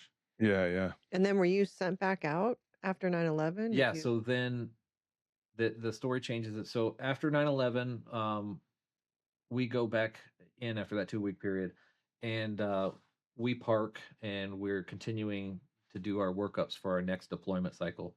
But then I get a phone call that there's another ship that needs a second class, which that was me, an E5, because they have too many chiefs, too many E7s, so they need to a swap with a ship. But it would have meant that I have to go straight to another ship after I just got back from a deployment less than like 2 months ago. So I talked it over with the wife and I said, "Hey, there's this ask if we could do that." She said, "Well, what are you going to get out of it?" And I said, "Well, maybe if I work my cards right, I can get follow-on orders of my choice because that was, it was a negotiation." So I called the detailer and I said, "Hey, I'll do this swap, but after this year that I give to this other ship, I want to choose my orders for the next time." He goes, "Deal, done. We need you bad because this is a combat ship. This one's going to do the thing, right?" So I go from the George Washington, which was a beautiful, beautiful, beautiful, sparkling nuclear aircraft carrier, brand new, to the John F. Kennedy, which was a reserve ship that they had reactivated after 9/11. Oh, It wow. was it was a diesel Oh God. from Vietnam. Uh, So it it's was Jeez. barely holding together. It was a rough boat. It was a very rough boat. Um, but we did a combat deployment. I mean, we did a real deal. This was after 9/11. We left with a lot of ordnance. We got rid of all that ordnance. We got more ordnance. We got rid of all that ordnance. I mean, the cycle kept going where every airplane was leaving with bombs and it came back without them. How what a long trip. did that go? That was a 6-month deployment. Yeah. Okay. And So that's they have never shifted. They hadn't shifted over to these long deployments like they have today now. right. Um, during that time. So during that deployment, I got to make my phone call to the detailer and I said, "Hey, I'm pulling my card now. I want my follow-on orders." He says, "Okay, where you want to go?" He says, "I want to go to Charleston. I want to go back home because I'm done. After this, Yeah. I'm done because I missed a lot of my daughter's life at that time." And I said, let's send it back home." So I did. I got my follow-on orders back to Charleston. And when we got back to Charleston, so here's another part is when I decided to take that duty station at John F. Kennedy, I bought a house in Charleston, always with the plan to come back here. And I had moved my wife and daughter to Charleston from Norfolk, so they were back here with family. I had always planned to come back here, and it just happened to be that because I'd been out to sea so much, I said, "Hey, I'm done." So when I got back to Charleston, that's when she got pregnant with the twin boys. Okay. So they were born while I was stationed there in Charleston, and I'd never have missed a birthday of theirs. And How old was your daughter when you finally got stationed in Charleston? I want to say she was 4. Okay. And so, yeah, because you had missed that time you were in Chicago. Yeah, That's like what, a year and a half of her year and a life or half. so? Would you visit at least, or would she visit you in I think Chicago? I'd visited her twice. Okay. Oh wow. And Because then when you, we're in training. You Yeah. can't miss right. training. And then when you were in Virginia, they came up and were with you for those Yeah, they six lived with me in months, Virginia for 6 months, and but then then you were deployed I was on the ship. Yeah. on the ship. And you said back then, compared to now, were the deployments 6 months at a time? Yeah, they were 6 month time, but that's the actual deployment. There was always what's called a workup cycle. That's where you'd go out for a week here, a week there, 2 weeks here, a month there. And it was an 18-month period where you got the ship ready for that 6-month deployment. So you had to do all these qualifications and things. Yeah. You go out to sea and you do circles in the water and test stuff and make it ready. So Um, from the time she was born until you finally were able to get stationed in Charleston, was it maybe what, I, 10 times, I 15 probably times? like, I probably missed 3 years. Yeah. I was doing the numbers in Yeah, my head. probably missed 3 years So, altogether. I don't think people realize the sacrifice and no. And it's but worse now. people don't It's connect the worse dots. now. Well, they have You're saying it's worse now? Yeah, the their deployment. ship deployments are 9 months now. Yeah. It's Standard. longer. It is a sacrifice and the family sacrifice. I'm It always the first to say that. The wives or the husbands that are home with the children, they're Do sacrificing too, do you big know time. why they're longer now? Because there's not as many ships. Okay. They're still keeping the same op tempo without this number of ships. Our Navy is like 3/4 the size it was during my time. That And do more with less. that's 3/4 the size it was during Vietnam. And Vietnam is 3/4 the size it was during World War II. Yeah, yeah. Are You they in the know, process? Do you know, have you heard, do they have any plans to start building ships again I or? mean, they're building ships, but they're just not Yeah. building as many ships as fast because the theaters are changing, right? I mean, naval supremacy is always going to be the big thing, right? Because if you have naval supremacy, you can do whatever you want, Mhm. and we still have that for now. Um, but the cost of a ship now, I mean, if you look at an aircraft carrier, you're talking about $10 billion Yeah. just Wow. for the ship. Yeah. And then you think about the aircraft that goes on it now, because they don't have F-14 Tomcats like it was when I was in. Now you've got F-35s and F-22s, and these things are almost $1 billion a piece. Wow. Are you a military nerd at all? Like track the equipment they're making, the planes, the ships and all? Are you into that? I try to keep up, especially on the air and aircraft carrier side, just because it Yeah. was something I was on. Yeah. Um, but I'm not. I wouldn't say that I'm totally up to speed. Yeah. It's fascinating stuff. It's so high Oh, tech. My It is gosh. so tight. Like the new aircraft carriers that are coming out, they don't use steam at all. So like ours use steam to propel those catapults. They use electromagnetic rails. That's crazy. I have a question, actually. I have a technical one. okay. Go On ahead. the I love the tech of it. He's a nerd. Um, you were saying the whole lock on with the radar.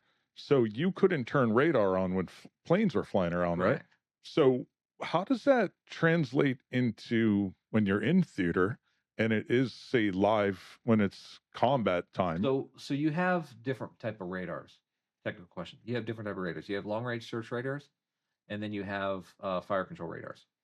Just thinking generically, there's more than that, but long One range, speed stuff, one locks on. one finds stuff, Yeah. right? And then one tracks stuff.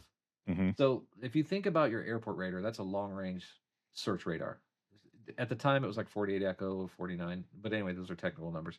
Um, and all they do is they just hit it with a radar blip to know exactly where it is, and then they'll hit it again during the radar's next pass. And then that's how you can see the motion. That's like So you're the pinging. radar blip that you see everybody doing on movies and stuff like that. That's a long range search radar. Yeah. A fire control radar, it drives a single beam to that particular target and it stays on it. It doesn't move off of it, right? It stays on it because what happens is the missile is going to follow that particular radar beam to hit the target. And there's different variations of it. There's semi-active beam riders, etc. There's all kinds of different variations for missiles, but that's the difference. Is that one's just scanning the world. This one says that's all I care about. That's the only thing I care about. So we couldn't turn our radars on at all because if one of those beams would have hit a plane, they would have ejected. They just would have pulled parachute and be like, "I'm done." What about our adversaries, though? Can they detect when we lock on, like you're talking about? Oh yeah, yeah. Everybody's planes have because basically what the skin of the plane is looking for, or the radome of the plane is looking for, is that RF signature that's steady. Okay, got it. That makes So sense. versus a blip. Yeah, got it, got it. So if you feel a steady RF signature, you're gonna say, "Oh, that's not good." So they have radar detection systems that says I've got this electromagnetic pulse that's tracking with me. Right. We've been seen and we're about to get shot down. Yeah, basically, Okay, and that's kind of how the system works. that's fascinating. Yeah. So when you got stationed in Charleston, so you're still in the Navy. It's not that you left the Navy. You're Yeah, I just haven't left the now, Navy yet. you have not left the Navy yet. Yeah. So how much longer were you in the Navy once you got to Charleston? 3 years. I did my full shore duty, is what we call them, at the Nuclear Power Training Unit, which is in Goose Creek, South Carolina, just down the street from Summerville.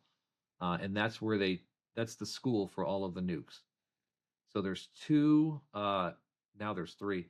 There's two submarines that are in the water there that the propellers have been completely flattened, but will still spin. They have active reactors in there, and that's where they train Oh, reactor techs on how to use reactors. They're live. And so I was a nuclear security specialist at that time. Wow. So I carried an M16 and a 9mm and stood the watch and made sure that the bad guys didn't go get the subs because they were defenseless basically. So you're on the shore keeping an eye Yeah, while, yeah. There's piers and there's guard shacks and the whole 9 yards and you did that for 3 years? yeah, I did that for 3 years. And so, when you had bought the house and you had moved your wife and daughter into it, was your mom and your brother and sister around, family for them? Yeah, Like, yeah, yeah. They were all still here. so she had that support system. Yeah, So and then then her you, family too, because she's and her she's family. she's from the area as well. Okay. And then you come back, you're home. She's got your twin, you guys have your twin boys. Yep. You have more of a traditional Yeah. family Yeah, no, getting existence. normal because I was just working shift work. Okay. So, and she's a stay-at-home mom? Yep.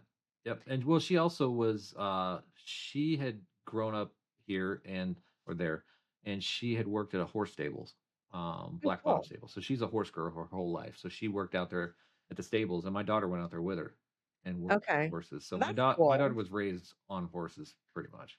Does your daughter ride? it, She used to.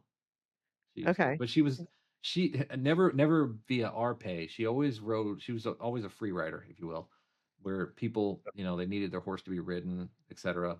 She was one of the girls that would do that. Like that's awesome. to exercise, like almost Yeah, like to take the exercise dog your for a horse or walk? to keep them in train. Yeah. Okay. What about your boys? Did they ride? No. I mean, we let one of them ride once, but they never really grasped onto it. You know. Okay.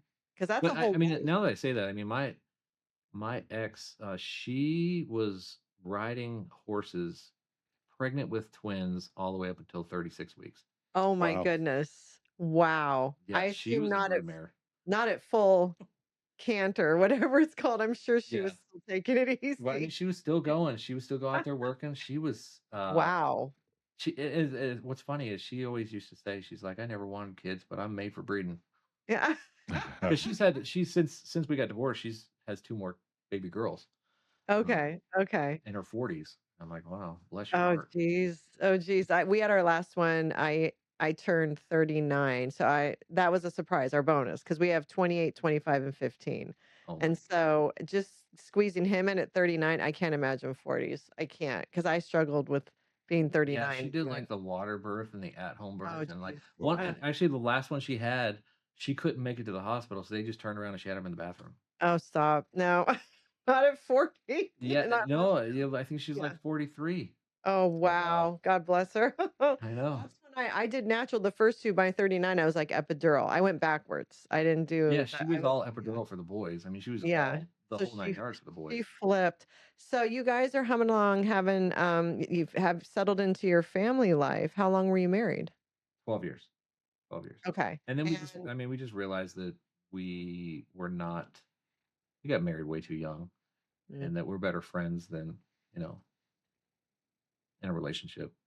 but that's nice that you guys it was amicable in a way. It wasn't always like that, but it is now. That's It is now. wonderful. Yeah. And that you guys were able to co-parent and Yeah, that's the one thing that we did say. When we got divorced, we said, and I wish that more people would do this, no matter what, whatever decision we make it with the kids first.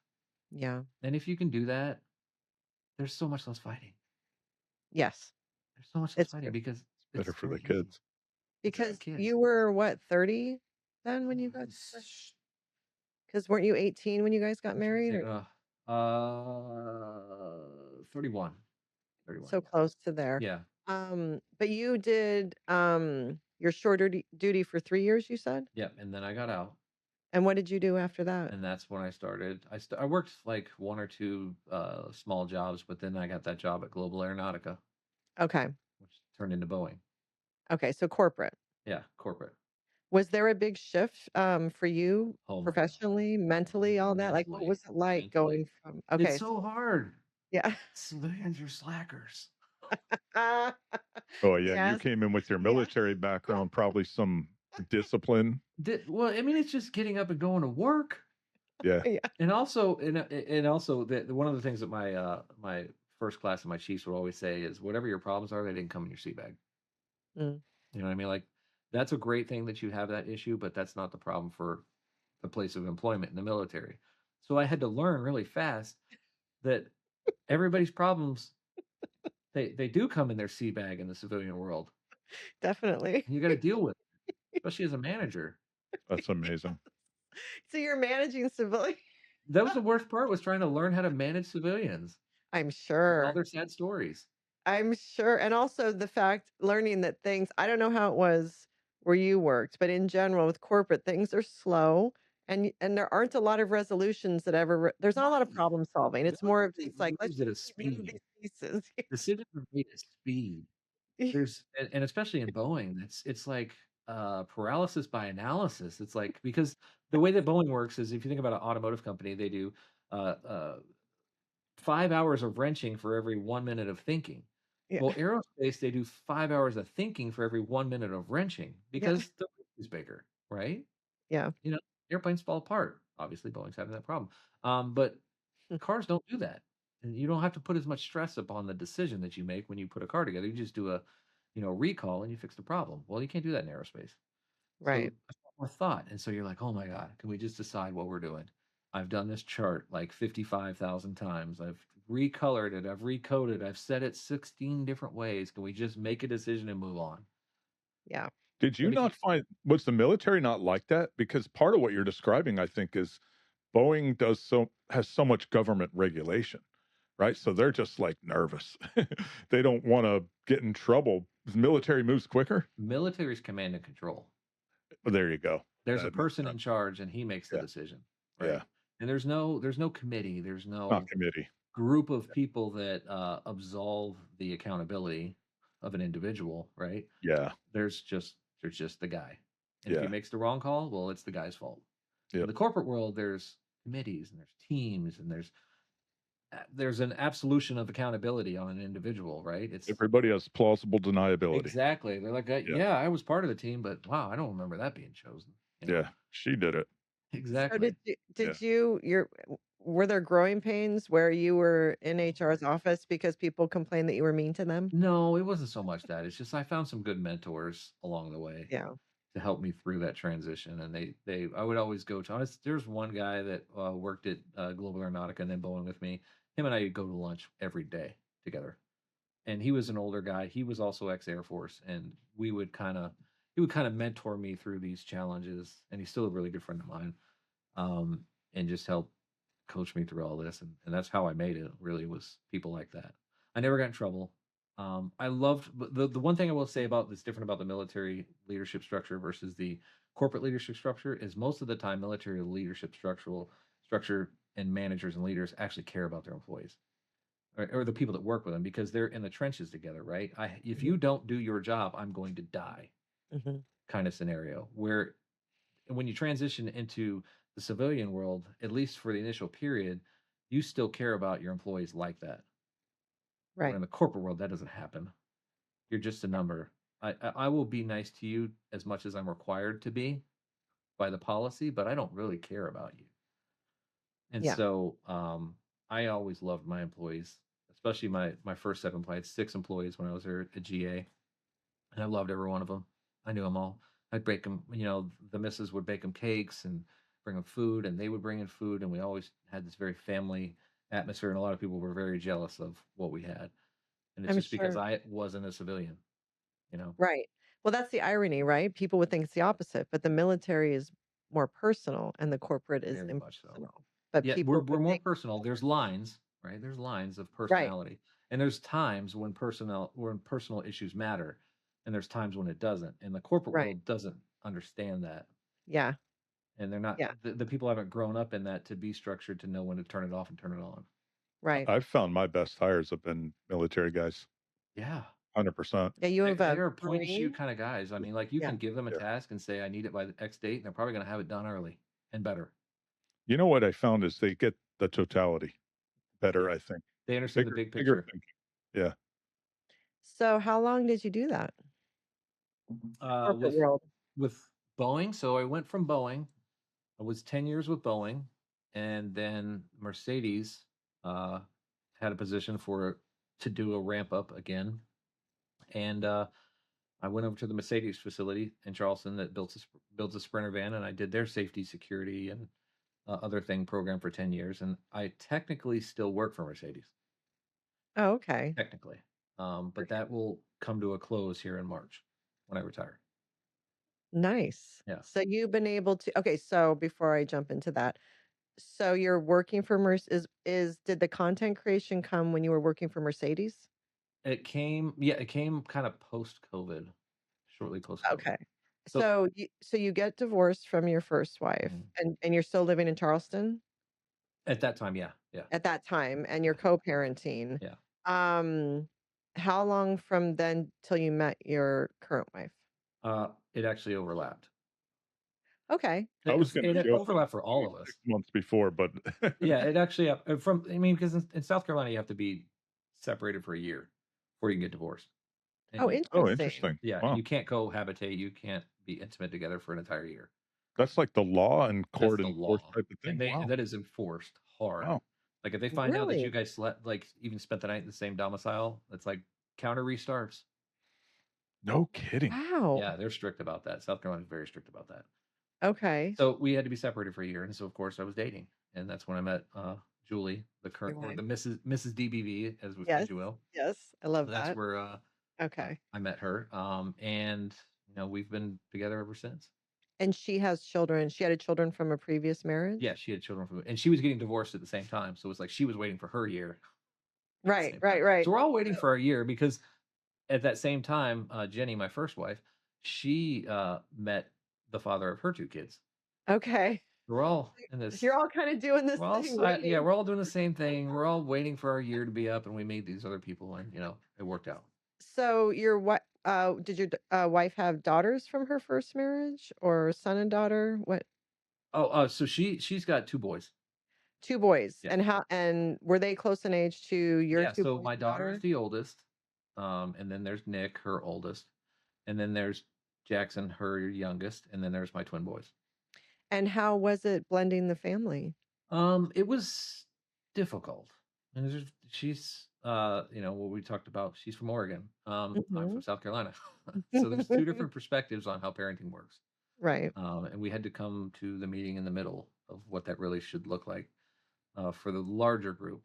Now there's still some nuances for individuals, but we've come to a good place. Now all of them are all old. I mean, the one that lives with us, he's 26, Right. and he's going to college. So they're all the rest of them are out and gone on their own. So there was actually only a very short period of time before they all kind of moved on and got out on What their own. brought her to South Carolina? So she was in the Air Force as well. Oh, Um, okay. and after she got out of the Air Force, she's in the technical field of industrial hygiene. If you're familiar with that, those are the people that go out and they test for chemical exposure and do safety assessments, etc. Oh, interesting. That's the field she was in. So she worked for a company down in Florida, and that's where her and her ex-husband lived. And then she got a job here at the nuclear power training unit where I was stationed at. Now we didn't know each other. We didn't know each other at the time. Um, and that's where she worked as an industrial hygienist. We actually met on Match.com. That's so crazy, right? That Yeah, you worked at the same place? yeah, we worked at the same place. Didn't know until after we met. What a trip. That is wild. Yeah, Yeah. So, well, okay, so she's from Oregon, but she's military. she's Air So, Force. Okay, be or careful. Air Force. They I throw the think Air. military term around with Air Forces. Oh, It's really? pretty. Oh, I It's didn't pretty know strong. that. Oh, okay. They don't That's consider themselves hilarious. Well, military? that's the joke, right? They're No, they corporate. Okay. do, but Oh, the you know. Marines and the Navy don't. Yeah, the Marines, Navy, and the Army are the military, and then the Air Yeah, Force is corporate. I mean, Oh, because how they look, funny. they're different. Air Force is just different. That's all I can say. they're the prima donnas, probably, They right? are. They got Top Gun as the They movie. have they have Marriott points. Okay, Yeah, yeah, we have ships and field tents. that's awesome. Okay, because I was gonna say, even though from Oregon, she probably still was way more structured than a typical Oh yeah, Oregonian would yeah, be when yeah. it comes to Well, parenting. Eastern That Oregon is and different Eastern than Oregon, even though it's Ben though, yeah. but still, that would have helped you guys meld better than if it was like a straight up like from Portland, I Yeah. think. Oh yeah. Brilliant. Yeah. Portland probably would have never worked out. No, no. So, and when you said nuance, I mean, that's even with normal parenting. It's nuance Yeah. with every kid. So Right. that's so you guys did it obviously because they're all grown and doing well. So you Yeah. figured it out. Plus, there's children from your first wife that are your kid, your guys's. You have like blending going both ways, It's right? yeah. It's It's like a so team. much blending. It's so Yeah, much that's blending because yeah. even to the point where her kids that she has now, her younger kids that you have now, are kind of our surrogate grandkids because Okay. Your our first wife, yeah, right? for my first wife, Yeah. they're our Yeah. surrogate grand. So my kids have not gotten off of their rumpus and given me grandkids yet.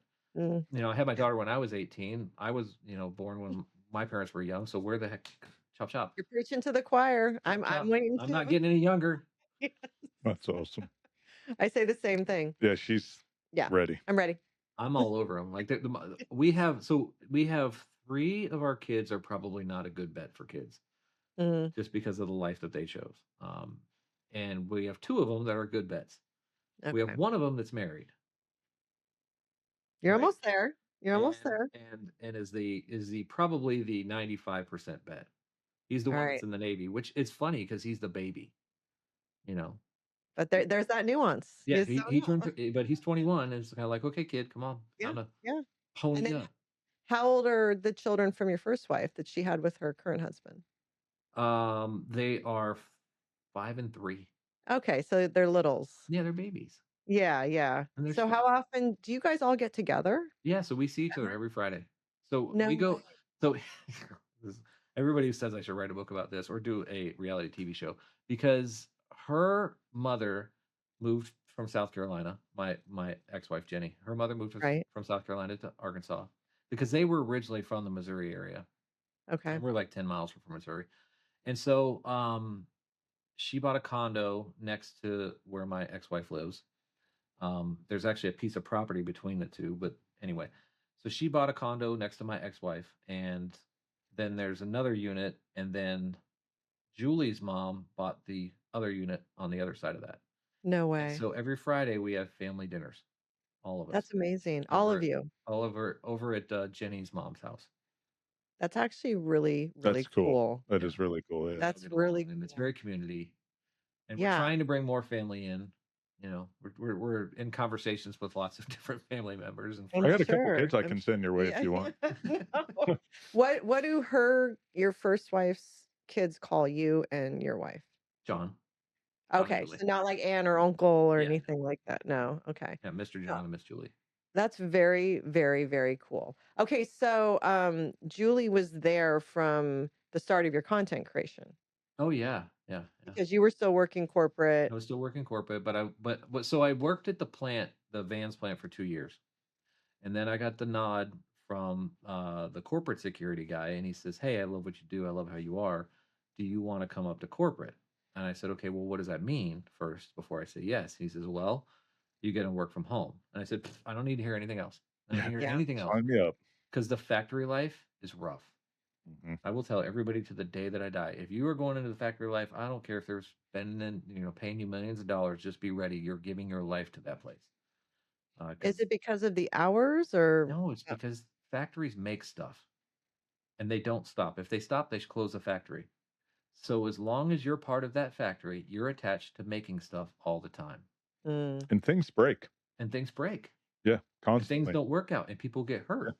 Yep. mm, And fights happen because people are spending a lot of time together, mm. Mhm. and it's aggressive, and then there's business cycles of we're selling stuff and we're not selling stuff, and there's layoffs and there's all this other stuff, and it's very emotional, and it's not, I mean, it's made to make stuff. That's what it's made to do. Yeah, it's high Everything stress. that's not helping that or making that faster is an overhead.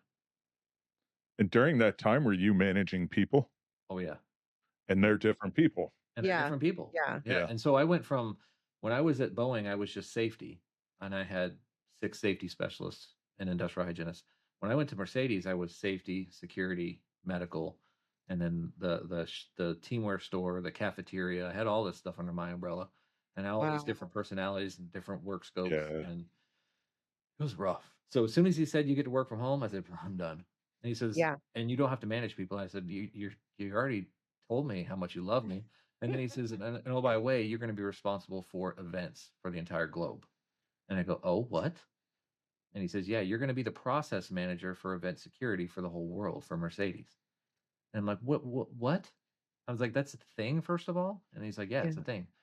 And so basically the entire process and managing the process itself, right? But not actually doing the events, but managing the process of event security is my responsibility for all of Mercedes.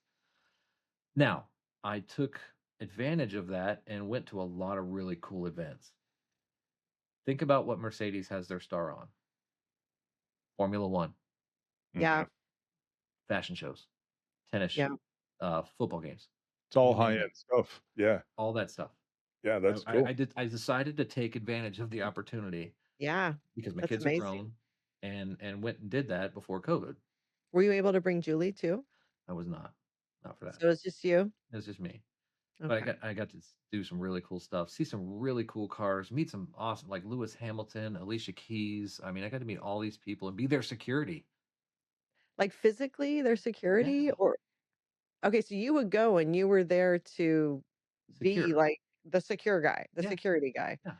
But So I then mean, you it's were a process, but when I went to the events, I would but when you actually, went to right, so you're overseeing it and then kind of picked and choose where yeah, you where I actually wanted wanna to go. Like I physically went to drop the yourself, yeah. Consumer Electronics Show for a couple of years and got to see everything at CES and got to do all this. Went to Germany a couple few times and got to hang out there and see. It's just amazing. I was like, this is a job. They pay people to do this. That's amazing. And And on when top you of the fact do that, I wasn't in the factory anymore either. yeah, that's Right. huge. Right. So what a When you do transition. that, then is it like, okay, Mercedes is going to go to this event and here's the people involved. So you almost have a barrier, right? It's not the whole event, but it's just those people, Yeah, like so the it's like VIP type of Mercedes thing? is if it depending on the situation, whether Mercedes is the primary host or whatever, Yeah. I would I would come in and I would evaluate the situation, evaluate the risk associated with it. What are there going to be prototype cars? Are there going to be celebrities? You know, it's a party. How many people are going to be? And I create the security plan, and I'd go find security companies to do the actual security Okay. per my plan. And then Okay. globally, I would manage the process for how that's done. Okay. And that's my job. That's cool. And then Yeah. on the ones you wanted to go to, you And have then to I'd pick and choose and pop in and be I'd be like, like, "I'm here oh, today." well, I want to go to Vegas. You know, I spent 2 weeks in Vegas. Oh my God, That's too long. horrible. I signed Vegas, up. I tell We everyone, is 3 to 4 days max. Yeah, 3 days is my max, and Yeah. if I never go there again, it's too soon. But Yeah. we had this. We call it the National Dealers Meeting, and this is where all of the Mercedes dealers across the country come together once a year to look at the brand new, beautiful cars. And I signed up, and I said, "Hey, I'll take it, and I'll do it." And I sat at the Wynn Hotel, best hotel in Vegas, I was there for 2 weeks. Yeah. Oh It's too god. much. It's Because too we much. had to be there before the prototype cars got there and make sure they were secure and we had to stay later until the prototype cars were gone. So it's a Yeah. lot. That's a place I tell people, don't if you're coming like, for people not from America, don't go to Vegas isn't where you go for 2 weeks. Make a No. stop for a weekend and get out. It's Yeah, you can go to everything Colorado really. for 2 weeks or something like Yes. that. Yeah, It's not yeah. Vegas. Yes, it's very different. Okay, so you were doing that was that through COVID too? Yeah, so then COVID happened and everything kind of stopped, right? No more events. Right. I was now managing kind of the COVID, helping with my boss to manage the COVID crisis for Mercedes in the US. Because Mhm. factories were stopping. We had to get all these masks. I ended up being the mask coordinator for the entire region. I don't know how I signed up for What a trip. that. That was horrible. It was Yeah. horrible because the logistics of getting masks for Mercedes, getting them from China to the plants, distribution and managing, oh, that's it's a nightmare. The whole supply chain network kinda collapsed there for a while. Yeah, yeah, Yeah. and but luckily we have physical Mercedes has physical plants in China, so we had an Mhm. in to be Mm, able to actually get masks. wow. And so it was actually nice, right? Not very many companies have that luxury of Yeah. having Yeah. Chinese nationals that have connections in country to be able to do that for us. So that Yeah. helped a lot, but still the But even logistics were hard. China was disrupted too, though, right? Yeah. That you want to get political, but you would say that's the epicenter of COVID. So they had their own challenges. Mhm. So I did that for about a year when COVID happened. And then the catalyst for all this is interesting, and this is the probably the meat story is that during this time my son was playing football through COVID, and he was my youngest was going to graduate from high school. Okay, he always wanted to be like dad, and he always wanted to join the Navy. Him and I are like twins. We are joined at the hip. He's my baby, and he had talked to the recruiters, and he said, "Okay, I'm going to go in August." And we're like, "Cool, we're going to get a summer together. It's going to be great." Last summer, last year, we're going to spend all this time together. And he comes to me on a Monday and he says, "Hey, Dad, the Navy said that if I leave early, I can get a $25,000 bonus." Wow. And I was like, "Well, that's a lot of money. I mean, that's a decision that you're going to have to make as a man, whether you want to do it or not." And so he says, "All right, let me think about it." So he thought about it and he said, "Yeah, I'm going to do it. I'm going to take it." I said, "Okay, do you know when you're going to leave?" He says, "I don't know. I don't know, but I'm going to call the recruiter and tell him." And so he calls the recruiter that Monday. He tells him. Recruiter said, "Okay, cool. I appreciate that." Calls him the next day. Sorry about that. He calls him the next day and he says, "Okay, you're leaving." And he goes, "When?" "Wednesday." Oh my goodness. So I have been a dad since I was 18. It has been my life. My father passed away. My life goal has always been to be a dad. I never chose a place of employment for my benefit. It was always, how can I support my family? How can I make a better life for them? And all of a sudden, the rug got ripped out from under me to where I am actually now older than my dad ever was, right? Because my dad died at 39. I'm in my 40s, and I don't know what the hell to do with my life. I don't know what the hell. I go into like a spiraling depression after my son leaves. My son leaving for boot camp was probably the most traumatic experience of my life because I now don't have kids anymore. Um, and I'm just spiraling. I'm empty nester, spiraling, depression, thinking about not being here anymore. You know, all that kind of stuff Mhm. because my purpose in life was gone. Then one day, I decide to start messing around on my phone because my kids tell me about this social media thing. I have no idea what the hell this is at this point. Um, and I said, okay, that's interesting. So I make a couple stupid videos, whatever, just to try to distract myself. And then I have this aha moment of, hey, maybe I should start documenting what the world was like when I was a kid. And wouldn't it be cool if I have a voice of a storyteller that I think that I'd love to hear a story told by, because my dad never told me stories because I never got that experience of having grandpa. And again, all in the background of thinking I'm not going to live that long because my dad only lived till he was 39. So me and my brother had always had this friendly competition of who's going to die first.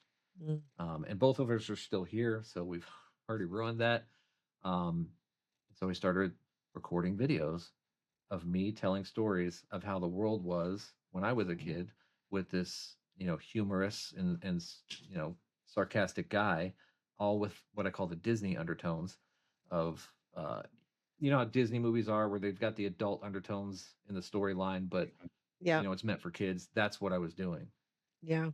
And the voice has no origin other than the fact of it's a voice that I came up with. But he has his own kind of dialect.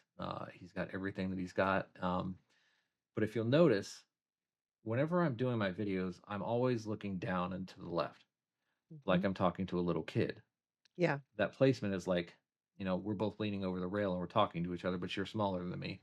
And so that's why that angle is the way that angle is, and it always will be for the amount of time that I do content. And so that became very therapeutic for me, very therapeutic for me for the time where my son's gone, and it helped a lot. Now he's at boot camp, which is actually quite hilarious. He's at boot camp, and all of a sudden this thing starts to blow up because somebody sends me a video and they said, "Hey, I love your stories. What does the dad bod think about this?" And it was a story of a kid asking, "What did they do to deliver pizzas before GPS?" And the dad bod was like, "Well, they had a map, and it was on the wall, and they all knew the map, and they would deliver the pizza, and then they would show up at the door and hand them the money because they knew where the house was." Like how we Yeah. used to do it. Yes. And it went bonkers. It went absolutely bonkers. I'm like, "Oh, that's crazy." And then somebody else asked again. They're like, "Well, what about this? Or what about this? What about this?" And it just kept snowballing. And I just kept doing these reaction videos, and it was self-feeding at that Yeah. time. Um, and then I go up to Chicago for my son's boot camp graduation. This is 3 months later. This is now in August, I believe. Yeah. And so we're going to the boot camp graduation. I've been writing him and telling him kind of how this thing is evolving, and he's like, "Oh, that's cool, that's cool, that's really cool." And then so he has his graduation, and after his graduation, we had to leave the site so he could go do his things and get his bags and whatever. And I was meeting him out at the front desk to pick him up. So I go to pick him up, and all of a sudden, there's a fan, and it happened to be his drill instructor. No way. Yeah, it happened to be his drill instructor. So I'm over there talking to him, and Max comes walking up, and he goes to the drill instructor. He salutes him, and he says, "Hey, sir, how you doing?" He says, "This is your dad?" And he goes, "Yeah." And then he looks at me, and he's like, just got this, his eyes. He doesn't know what to do. He has no idea what to do. And it was absolutely cute to watch his little face. And he's like, "I absolutely love your dad." Now, this is the guy that's been beating on him for the past 3 months. Yeah. you know? And it was so cute. And I was really, I think the TikTok was at like 600K at that point. It was Yeah. way before it turned into what it is now. It was just such an awesome moment to see the realization in his eyes of what had changed with me. And it was all his fault, honestly. Yeah. And he still, to this day, he'll be like, "Well, it's my fault that you're where you are. I Yeah. started all this." So He takes credit. yeah, he That's takes credit all the time. Was that the first time you were recognized by a fan? No. It was just happened to be the first time I was recognized with him. Okay. And it's How gone. cool. I love it. I How love it. cool is that, That is though? cool.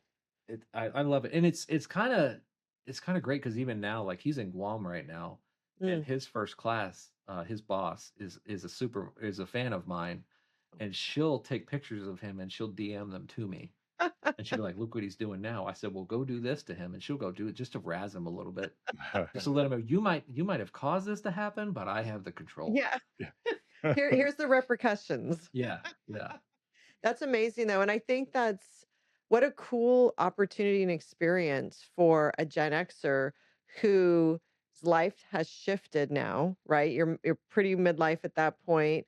You're all of a sudden an empty nester in a matter of days. Like that alone Yeah. is a traumatic parental experience and kind of went into the depths and then you created this thing from it and then your child got to witness this new chapter of your life and how you did it right before his eyes. I Like know. that's so cool. That's like the story. That's what we want. Yes. Hmm. That's what Yes, we want. because they see us as parents, right? And then so many of us, by the way, we have 3 dogs, so the dog's not gonna bother us Yeah, at I'm all. just trying to get her to be quiet while we're talking. No, it doesn't matter for to us, just so you know. But for so many of us Gen Xers, as are hitting midlife, a lot of us are actually finally chasing dreams, trying to accomplish the things we always want to accomplish or whatever, but are also lost of, wait, who am I? What is my purpose? What do I do now? Yeah. And so, but our kids have only seen us as parents, and so for them to have the opportunity and for us to have the experience of them witnessing us be this our authentic person probably for the first time that's just our thing. It's Right. not really related to being a parent or even a spouse. It's us, just us. That's so cool. I It's know. just so unique too. And Yeah. that you got to see it happen in real time. I did. I did. So I was going to ask you the name. The Dadbod Veteran, did that name exist before the storytelling character or did you already have that handle? No, I had to come up with a name for him. That's what I Okay. did. So early content, um, he had latched on and I had created a name for him, but I tried to get away from him. I tried to because I have a thing about accents. It's my thing. If I'm around somebody for a long period of time, I'm gonna pick up their accent. I'm gonna start talking like them. If I'm drinking around somebody, I'm gonna do their accent like almost immediately. Um, and then every once in a while, I mean, me and my kids have always talked to each other in accents. It's just the way that we do it. It's the way that we get through uncomfortable situations, etc. So I do a lot of different accents that I think I'm good at, or at least I think I'm good at. And so I try to do different ones like Joey the Dad Bod. He's a guy from New York, you know what I mean? He's Mhm. he's the ball buster. He's that guy. It's pretty And then good, Joey. there's Yeah. an Irish one. Yeah, Joey's a good guy. I really like that guy. He's a really good guy. But he didn't catch on because people don't like him. They was like, "Who are you? What are you doing?" And so for the longest time, everybody I tried different and they never latched on. Everybody thought this was me. Like nobody had ever heard me unless you knew me. They never heard my real voice. And even to this day, when I'm like streaming or something like that, or I meet somebody in public, they're like, "You're not from England?" I know, I'm not from England, but he's not actually from England either. It's just the Right. transatlantic accent is the closest thing I could call it. They're just very surprised, and I can't believe that people were so committed to that voice that they thought that was real, like that there was a real person that looked like me, was on a porch in South Carolina, but yet sounded like that. But that's the mystical quality of it all, I think, is that it was, like you almost said, Disney-esque. Yeah. Like, it's a character that seems so unreal that it's mesmerizing, Yeah, if that and makes and he's sense. got his own dialect, and he's got his own. Yeah, I mean, he really does. He has his own vocabulary that I don't use in normal life, and that's just to help us accentuate the properness of the way that he speaks, and yeah, help that make it more sellable. But I, it's amazing how much this social media phenomenon can cause people to believe what they see as real. right. I'm Real. dying because you got me. And I was telling Mhm, Nicole earlier, mhm. I found you before I knew who you were. We have a pool, right? We're in South Florida. We have a pool. Our pool guy's kind of he is what he is. So I'm thinking I'm going to take over my pool responsibilities. And so I'm starting to look up pool stuff and I found Like you, pool cleaning videos. your pool cleaning stuff. And I think you're single-handedly costing me my pool guy every month because it's the one where you talk about the alkalinity Yeah, and you're like the pH is good, the chlorine's good, but the alkalinity, but I'm still going in. And I was like, this guy. I Yeah, found you that way. You had me. I thought your accent was how you talked. Yeah, But yeah, yeah. did you do the accent in that video? Yeah, I was doing the pool cleaning videos in the accent because Yeah, people You couldn't were? yeah, they couldn't accept it. They yeah. literally can't accept it from a view perspective. They can't So accept me I as watched that whole this. series. so have you ever when this was first coming about, did you ever test your normal voice in a video and see Yeah, what I've happened? tested it and it bombed. Like, I tested today and they still bomb. Really? Yeah.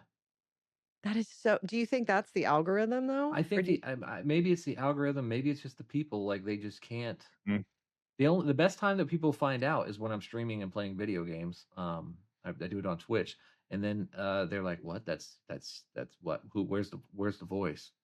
And have then you I'll had people upset with you? "Oh, yeah. Oh, yeah." They're like, "You Really? just ruined my life. I thought this was real." oh my And I'm god. like, "I'm sorry." Well, I think, I view it as when your videos come up for people, in a lot of situations this happens, you kind of help them escape, right? Escape from Yeah, whatever's going on and whatever is happening. Whether even if it's just sitting in a doctor's office, yeah. or it could be something serious like depression. There's two and bookends here. But in between, people have stuff going on, and your videos are give a laugh or takes them out of their head for a while. Well, So that's what it is for me. that's what it should Mhm. be. Yeah. Yeah, yeah, but on the internet, things can get a little wonky Well, and sometimes, there's and you know? one thing that I hate about creators is a lot of creators lose themselves in what they started doing it for. And they Yeah, start getting political or start getting opinionated or they start showing the inside of themselves in a space that was never designed for them to do that, right? They right, came up and people watched them for a reason. Maybe it's because of cooking, maybe it's because of comedy, maybe because of whatever. But at some point, they get to the point where they believe that they should shift and start telling some of those inner monologue things that their audience never asked for. right, Or maybe one person out of their audience said, "Well, what do you think about this?" Because yeah, I get them all the time. What do you think about Israel and Palestine? I think a lot about it, but it's not something that I'm going to put out there because this platform I created to be an escape, to right. be a place of comedy, to Exactly. place That for escape. Like, Hollywood syndrome. yeah, it's that Hollywood dream. Like nobody Yeah, cares. I don't. yeah. Right, That right, there are people in a very small circle in my life that get to know that about me, and that's Mhm. it. right, It's never going to right, be content. My content's going to right. be the same. No, and you shouldn't, and I know there's people out there that try to strong arm. We even got an email last week that we should be doing something, and I didn't even respond to it, but it's once you get and we're not even close. But your platform, people, I'm sure, will try to strong arm you, like, "You should Yeah, use your platform for," and it's like, "No, my platform is just to offer escapes from reality, and Take a that's it." stance. And holding that's what actually makes your platform authentic, and that's why it's successful, is because you're sticking with the reason you were doing it in the first place, and you're not, um, deviating from that in any right. way for any other purpose, Yeah, and the other part you know? is that I might get 1 or 2 of those. It's not 5.5 million people that are asking me to do that. Exactly. Until the point where it's 3 million people that are asking me to shift, Right, then I'll consider it. I have no right, reason to touch it. I don't pay attention to an individual comment that's negative because first of all, there's nothing in my content that's negative, and so I'm not right. gonna pay attention to you. Mhm. And I feel like content creators always focus on those one percenters, you know what I mean, and start Mhm. giving them a lot more attention than they should. So I try my best to stay away from that small group of people that are saying a particular thing and focus on the 95% that really want more of this and stay whole to that. And it's That worked. That is the brilliant way to go about it, because typically negative people are just projecting their own situation anyways, and it Right. really has nothing to do with you, Yeah, it's nothing to do with you me. know? To Well, it's sto the whole haters are gonna hate. Yeah, and to Yeah. stop and actually type something negative out and read it and then say I mean, there's something going on inside of them. That's the And by one the way, thing. this is all gonna go away at someday, so I don't really care Yeah, because yeah, this is not going to last forever. That's my right. Gen X mind that says that this is the dumbest thing I've ever been a part of. The fact that I can pick up my phone right now and I could talk to my phone and somehow Yeah, make money off of it is right. ridiculous. The dumbest thing I've ever been a part of. An amazing concept. It's so stupid. So stupid. Well, so wait, what year did that what was that summer when you went to pick up your son, or went up to Chicago? What year are we talking when that was? 2022. 2022. Okay, so you started within 3 months, you were up to 600,000 from the Yeah. time you started? Yeah. That's amazing. And then, um, My actual first video they posted was February of that year, but my first dad bod video was May of that year. that's amazing. Yeah. That is amazing. And so you continue to do that and work for Mercedes, Yep. obviously. Um, and you guys were still living in Charleston. Mhm. And so when did you connect with Sherri and Nick and Kelly? Like, when did that So come about? Sherri and I had a very parallel path. We started at about the same time. We started about we kind of grew at the same level. We both uh we both put some variety and went across different platforms Mhm, at the same time onto Instagram and Facebook and things of that nature. I had seen Kelly and I'd seen Nick, but Kelly and Nick were a little bit bigger than me, especially on TikTok at the time. So I never really talked to them because they had both started very early, way before mhm. Sherri and I did. So I'd been DMing with Sherri, talking just to be friendly. Never met her in person. And then one day she hits me with, "Hey," I'm like, "Hey." She's like, "Do you want to go to with some other creators and hang out?" And I'm like, "I don't know." Now I had shifted my paradigm of thinking at this point because of all these things that have happened with the growth of this thing, and I started to say, I need to turn myself into a yes man in life because everything that has happened in my life is because I've said yes. I've taken a risk. Been given an opportunity, and I said yes to it. If I'm not supposed to have it, the world will say no for me. Either I don't have enough time or I don't have enough money. Those are two of the most probable things that are why the world will say no for me. So I say yes to everything. And so just like this, say yes to the podcast. So Sherri hit me up and she's like, "Hey, let's go hang out." I'm like, "Sure, let's do it." Don't know how it's going to pan out. Don't know how we're going to get there. Don't know how we're going to do it. Let's do it. So she reaches out to Kelly and Nick, and she had met Nick at the Cheer Choice Awards a year before, and now we're in 2024. And she says, "Okay, cool. We're gonna all go to Nashville on Labor Day and hang out. We're gonna rent an Airbnb. We're gonna hang out. Maybe we'll go out into town. Maybe we'll see some fans, and we'll do some creator stuff." And I'm like, "Cool. Sounds like a plan. We're gonna eat bonbons. We're gonna watch rom coms, and we're gonna paint our toenails, whatever." And so then we get this all planned out, and the wives get involved, and they're like, "Wait, we don't want to pay for this." And we're like, "Okay, whatever." So then come up with money somehow. And they're like, "Cool, you guys are gonna dance." We're like, "What do you mean we're gonna dance?" "You're gonna dance on stage. You're gonna do comedy." Because Nick had already done comedy before. But Right. Kelly, Sherri, and I had never done stand-up comedy before in our life. And they said, "Okay, we're gonna go rent this place out and you're gonna do comedy." And we're like, "Okay, I guess we're all gonna learn how to do stand-up comedy before." And I Oh, never thought about being a stand-up comedian in my life. Never once. Never even a thought, because I was a corporate guy, right? yeah, And yeah. doing the content was just doing the content. Just is what it is. So we put together a show and we go and we put our tickets up for sale. It's only a 100-seat theater, actually 88-seat theater. And so we put the first one up for sale. It sells out in an hour. I'm like, Wow. "Oh, okay, well, cool. Can we book for another show?" They're like, "Yeah, cool." So we put the other one up for sale. It sells out in a day. And we're like, "Okay, well, maybe we should do a party afterwards as well." So we look for a venue to go to an after party. Find this place called Pins Mechanical, which is like an adult arcade. They've got video games, they've got pinball bowling, they've got giant Jenga, they've got all the things. And they're like, "Can we rent this place out?" And they're like, "Yeah, sure." So we rent it out. We have 600 more people who buy tickets to this. Wow. So between the two shows and the 600 people at this thing, we turn into, almost 800 people that came to see us on our first hoo-ha. Insane. Insane. And you thought you were maybe just gonna make some content out on Broadway Street or whatever it Yeah. is in your Airbnb, and you would collab. Yeah, that's what we thought we did. And we did that too, you know? Right, right, right, of course, that's just the bonus, but then you have this actual machine that just happened. Yeah, this machine, and none of us know Yeah, what the hell we're doing.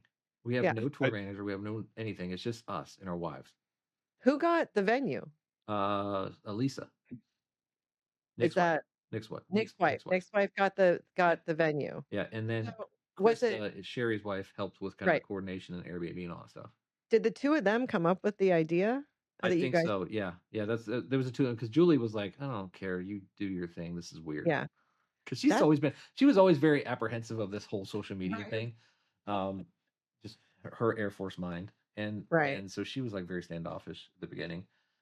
So yeah, it was Krista and Lisa who were kind of driving the train That's all what the a And you time. guys, great idea though. How innovative of them to be like, "Wait, how can we make some cash off of this to even Yeah, cover the trip?" Probably they were thinking, "Let's cover this that's trip." what it was. It was just cover the trip. yeah. Yeah, It's that's just cover the so trip. brilliant. I love it. Sorry, Had go you ahead. guys ever met in person before? Or No, was that your first? Oh, no, the wow. first time we all met in person, So it's so Gen X to just like blind. trauma bond over this. No, Let's all just go hang out together. We don't know each other, but we all come from the same roots, so it'll be Key fine. is to say yes. My gosh, I would have yes. probably been like, "What?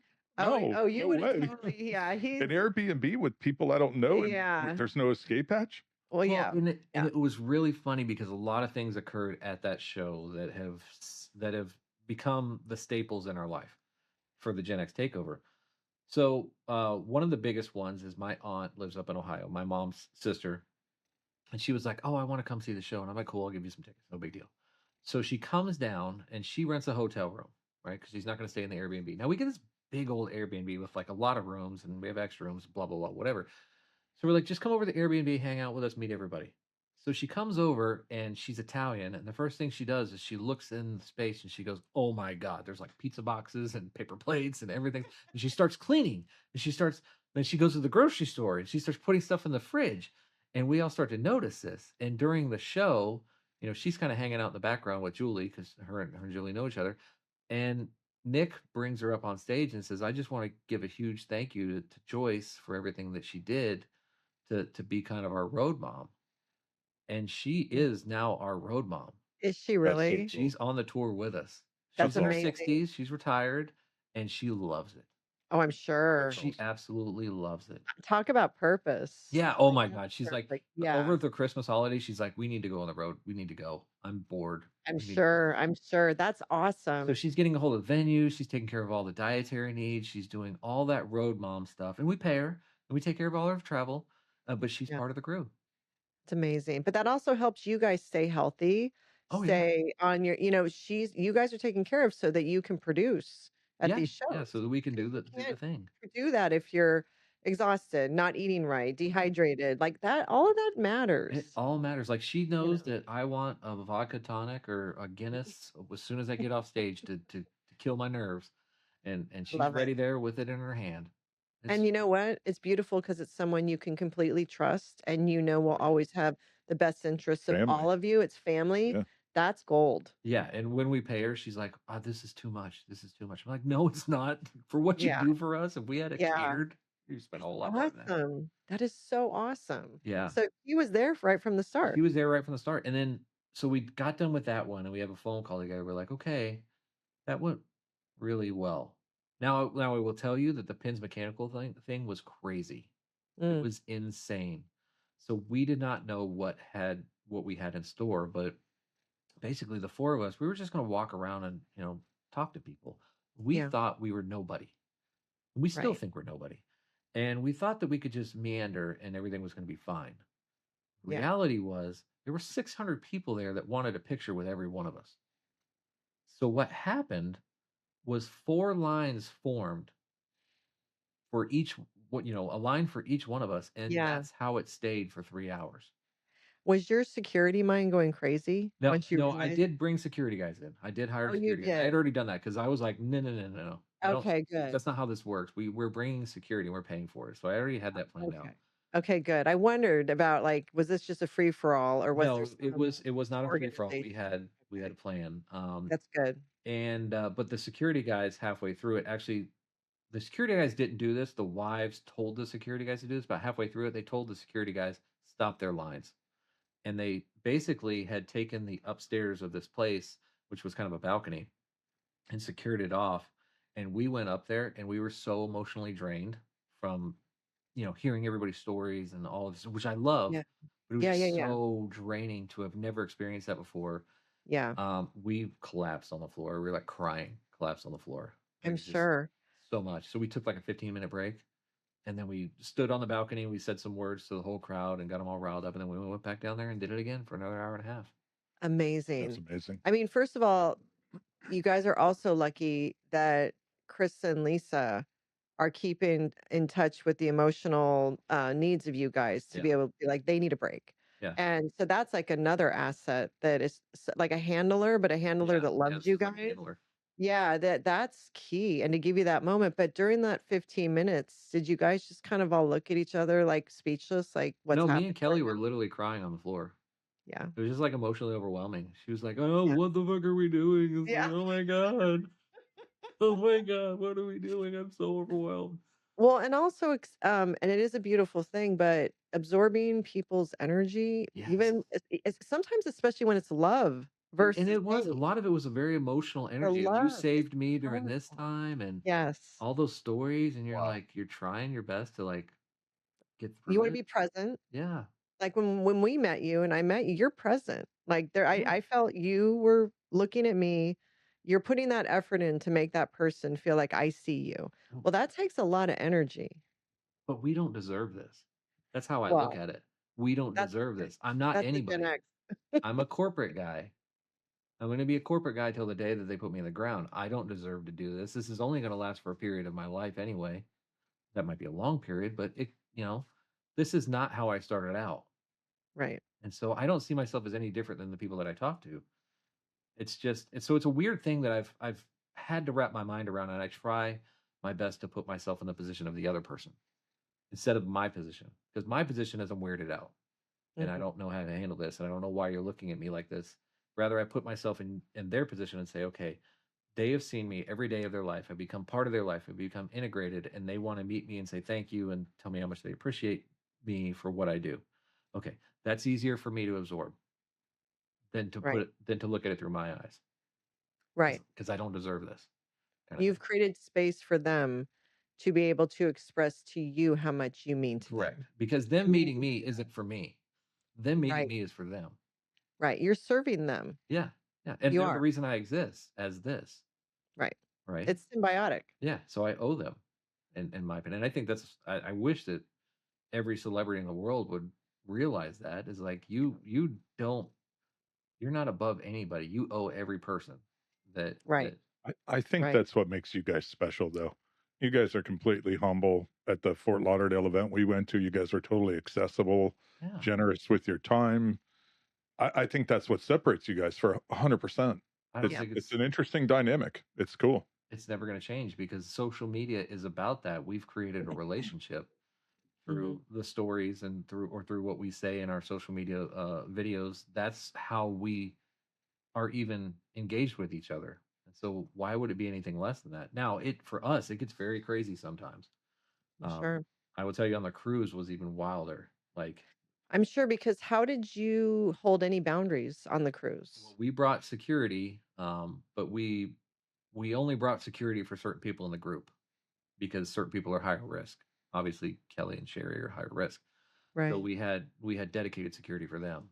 One of them was Kelly's boyfriend. He was actually our security, and then we brought another guy for Sherri. But like when we did our first cocktail party, which we thought it was just going to be a relaxing cocktail party kickoff.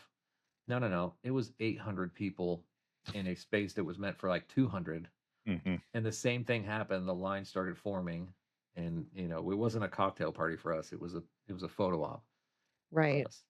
Yeah. So yeah, I think what it is that you guys are authentic, and, in a sea of inauthenticity within the social media world, people crave that so I much, and know. I think and that's why, people feel so connected to you, because what you see is what you get, and people can sense that, and they appreciate that, and it is life-changing for them because I think it gives them hope. Okay, there's real people out there, and then that need to let you were the lifeline, or you're the one real person I have right now that's Yeah, helping me in life. It's that need, and just again, you creating that space for them to be able to express that is just another form of your authenticity. And I think that's the success here, though. Really, and because you guys are who you are, I see this long standing. I know you keep referring to this is gonna eventually, go away, but it's such a rare gift. And the fact that the four of you have found it together, that's very powerful, yeah, honestly. yeah. And we stay grounded. I mean, I'm not going to lie to you. We have knockdown dragouts between the four of us. I'm We sure. have we have come to Jesus's where we say, "All right, let's lay it on the line. Are we going to keep doing this or not?" And Right. I think that the fact that we all four of us come from different backgrounds, and none of those backgrounds are in a celebrity format where we think we're bigger than our own britches. Right. When we have those conversations and we vent through the frustrations or the situations, etc., that's what allows us to keep doing this as a foursome. We also remember two things. Number one, this thing doesn't work without all four of us. And the only reason that we're here is for the people. It's Right. not about the money. It's not about any of that stuff. We're here to interact with our fans like we wanted to do in Nashville, and everything else is gravy. Right. So we keep those in the forefront of how we operate this business, and that's saved us so many times. I'm sure. And I'm sure when there is conflict and you guys have resolution through it, you're probably closer than you were before, right? Oh Or yeah, bonded because I mean more. we go through tears and crying Yeah. together, and Yeah. here's how I feel about this particular thing, or this, that, and the other, and Yeah. we get to understand and know each other, and it's almost like we're becoming siblings. Like Mhm. especially Sherri and I, we are siblings. We really Yeah. are. I will poke Yeah. at her all day long, and she will She's poke at amazing. me. But we have very similar backgrounds. She worked in the corporate world. I worked in the corporate world. She came from a rough upbringing. I came from a rough upbringing, and so we have a very similar perspective on life with that. And social media is sugar on the frosting. It's not really the cake for us. So Yeah. That makes sense. She has that, I think it was an LP background, yeah, right? yeah, she's Oh, loss prevention. yeah, She's security background. and she's from Ohio. Yep. Yeah. Yeah, I think Yeah. Toledo, right? Yep. She's from that Yeah. Toledo area. Yeah. She lived in Cleveland, or Chris is from Cleveland, and then she worked in Detroit for a long time. So when we go to the Detroit show, she's got some Yes. deep roots over there. So A homecoming. No, I'm excited for her for that show. Is the way that because what you've alluded to a little bit is imposter syndrome. Is the way that you've dealt with that is that viewing that I'm serving my audience yes, and yes, because I'm an imposter. I'm an 100% imposter. I don't deserve to be here. I'm not supposed to be here. This is not mine. And so if it was just me purely looking at it, it is 100% imposter syndrome. Every time I go out on stage, it's imposter syndrome. It's like, why are you laughing at me? Why that's the dumbest thing I've ever said in my life, but you're laughing at it, and like you're laughing at it. So I still have it, and we've had a very long break between our last time performing, which was the cruise, and Right. Detroit. So this is going to be interesting because now I have all new content, especially after a hip surgery. Most of Right. my content is going to be about, Gen X getting older, surgeries, being able to repair our bodies when they're breaking down, and Right. what it's like and the things that I've learned, etc. That I hope it goes well. Well, I mean, you'll know after next weekend, right? Yeah, I'll know within the first Way to make 5 minutes them of nervous. my performance whether it was worth it. To go back, this when the social media took off, from there to Gen X Takeover, were there other opportunities? Like before Gen X Takeover, did you have any other events or things that came off the social Oh media? yeah, So yeah. what Like other NASCAR called me. I got to go to a NASCAR race for free. That was so cool. My boss, my current boss, he when it started to grow, he was very supportive, and he's probably one of the reasons that I've been able to work both lives together, is Yeah. because he's been just so supportive of it, and he's a huge fan of it. Um, I took him to NASCAR. I called him. I said one day, I said, "Hey, NASCAR called me. They want me to go to the race in Nashville. Do you want to go?" And he's like, "Yeah." I said, "Cool. We'll fly you down. Take care of you. You're going to be my +1 backslash tour manager, Yeah. whatever I need to call you." So he was out there. This guy could sell ice to an Eskimo. I mean, we're walking around the tailgating area, and I'm very timid about going forward and talking to people. We're walking around the tailgate area, and I give him a bag of merch as like stickers and koozies and all that stuff. I said, just go give these away. He's walking up into everybody's tailgate party and be like, "Hey, do you know the Dadbod Veteran? Here's a koozie. Here's a sticker." We didn't even get into the race, and all of his merch is gone. Oh my gosh. And I was like, "Dude, you're crazy." He's like, "Man, that's where you brought me here." And so, we got to go down pit road together. He's over there walking up and talking to drivers, and I'm kind of hanging back because I'm like, "No, that's a driver," And Yeah. Yeah. it was a really cool experience. So I got to do that. I've got to do so many other things with different brands and things like that that I've got to work with, Mhm. and even up to the point right now where I'm in conversations with some really cool brands to do cool stuff like Crocs and Swoveralls and Oh, that's things of that awesome. nature, which are totally up my, the dad bods uh, Yeah. alley. It's just it's insane what social media can offer if you want it. Now, I don't go out and explore things. I don't go after things. I don't have an agent. I don't do any of that kind of stuff because again, maybe it's that imposter syndrome in my mind is like I don't deserve that, so I don't go after stuff. So I'll wait for people to contact me. And every time somebody contacts me, of course I say yes unless the world says I can't. And everything that I've done has turned out to be just awesome. Super awesome. That's because probably what's been coming to you is what was for you in that moment. Yeah. Especially if you're not out going for it, it's coming to you. You can Yeah. almost trust it, Yeah. right? Like the fact that we're Oh, with AARP. I know. That's The awesome. dumbest thing in the world, and I love it so much. That's awesome. When we were in Fort Lauderdale and I saw that, the screens that you Yeah. see before you guys come on. And then when I saw AARP, I said, Brian, I think they're sponsored by AARP. And he's like, what? I'm like, no, I I think thought they it was are. part of the bit. No, I said, I think they It's really part of my are. bit. It was part of my bit before that. Yeah. Because, well, and a funny story was that they contacted us before Nashville. As soon as they heard about it, as soon as they Really? saw it broadcasted, they contacted us. Oh, that's smart. We never thought that we were like, hey, maybe we can go get Depends or maybe we can go get like a leave or multivitamins or something like that. And no, AARP contacts us. And I baked it into the bit in Nashville because it's just hilarious It is. that It's so AARP. funny. It's wild to It's think wild. we qualify for Oh, AARP I now. know. I We know. now Yeah, get we're the demo. We are of their course. target demo. They're like, we We are. got the Yeah, boomers and they're, on their Yeah. way to We're Valhalla. next. We're next. Yeah. it's wild. Okay, so you guys did so when was Nashville? One no Labor Day weekend 24. Okay. And then were the next dates after Nashville in 2025? No, so we did Cleveland in 2024. That was our reality check, right? Because we were like, Right. okay, we did this in Nashville. Let's do it again just to see if it sticks, if it really sticks. Right. So we rented out a dueling piano bar in Nashville.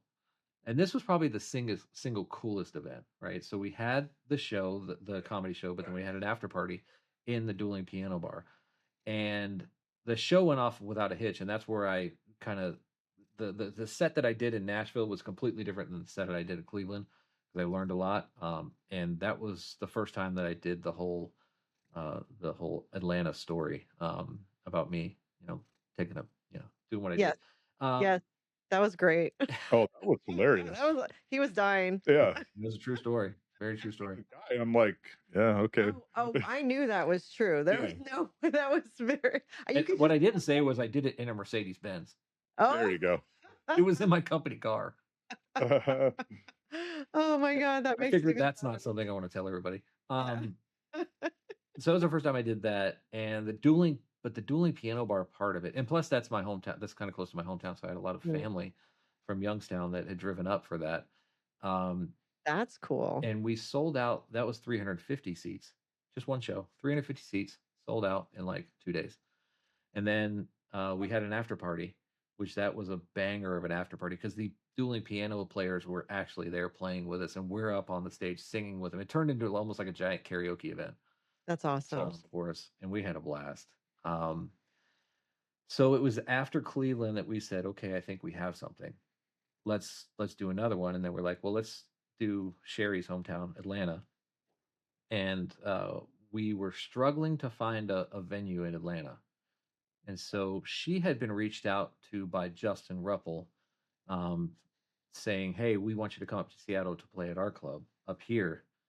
And oh, by the way, is there anything we can do to help you along the way?" And we were like, "Yeah, we're struggling to find a venue in Atlanta."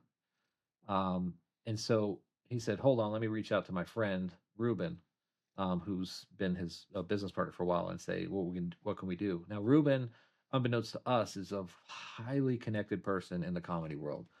He has Nate Bargatze, he's got Bert Kreischer, he's got Tom Segura, all in his phone, Wow. and calls them Wow. regularly. Very, very nice guy, very behind the scenes guy. but has been very connected in the comedy scene for his entire life. In fact, him and Dave Chappelle and Donnell Rawlings are all kind of good friends over there in Ohio. So Wow.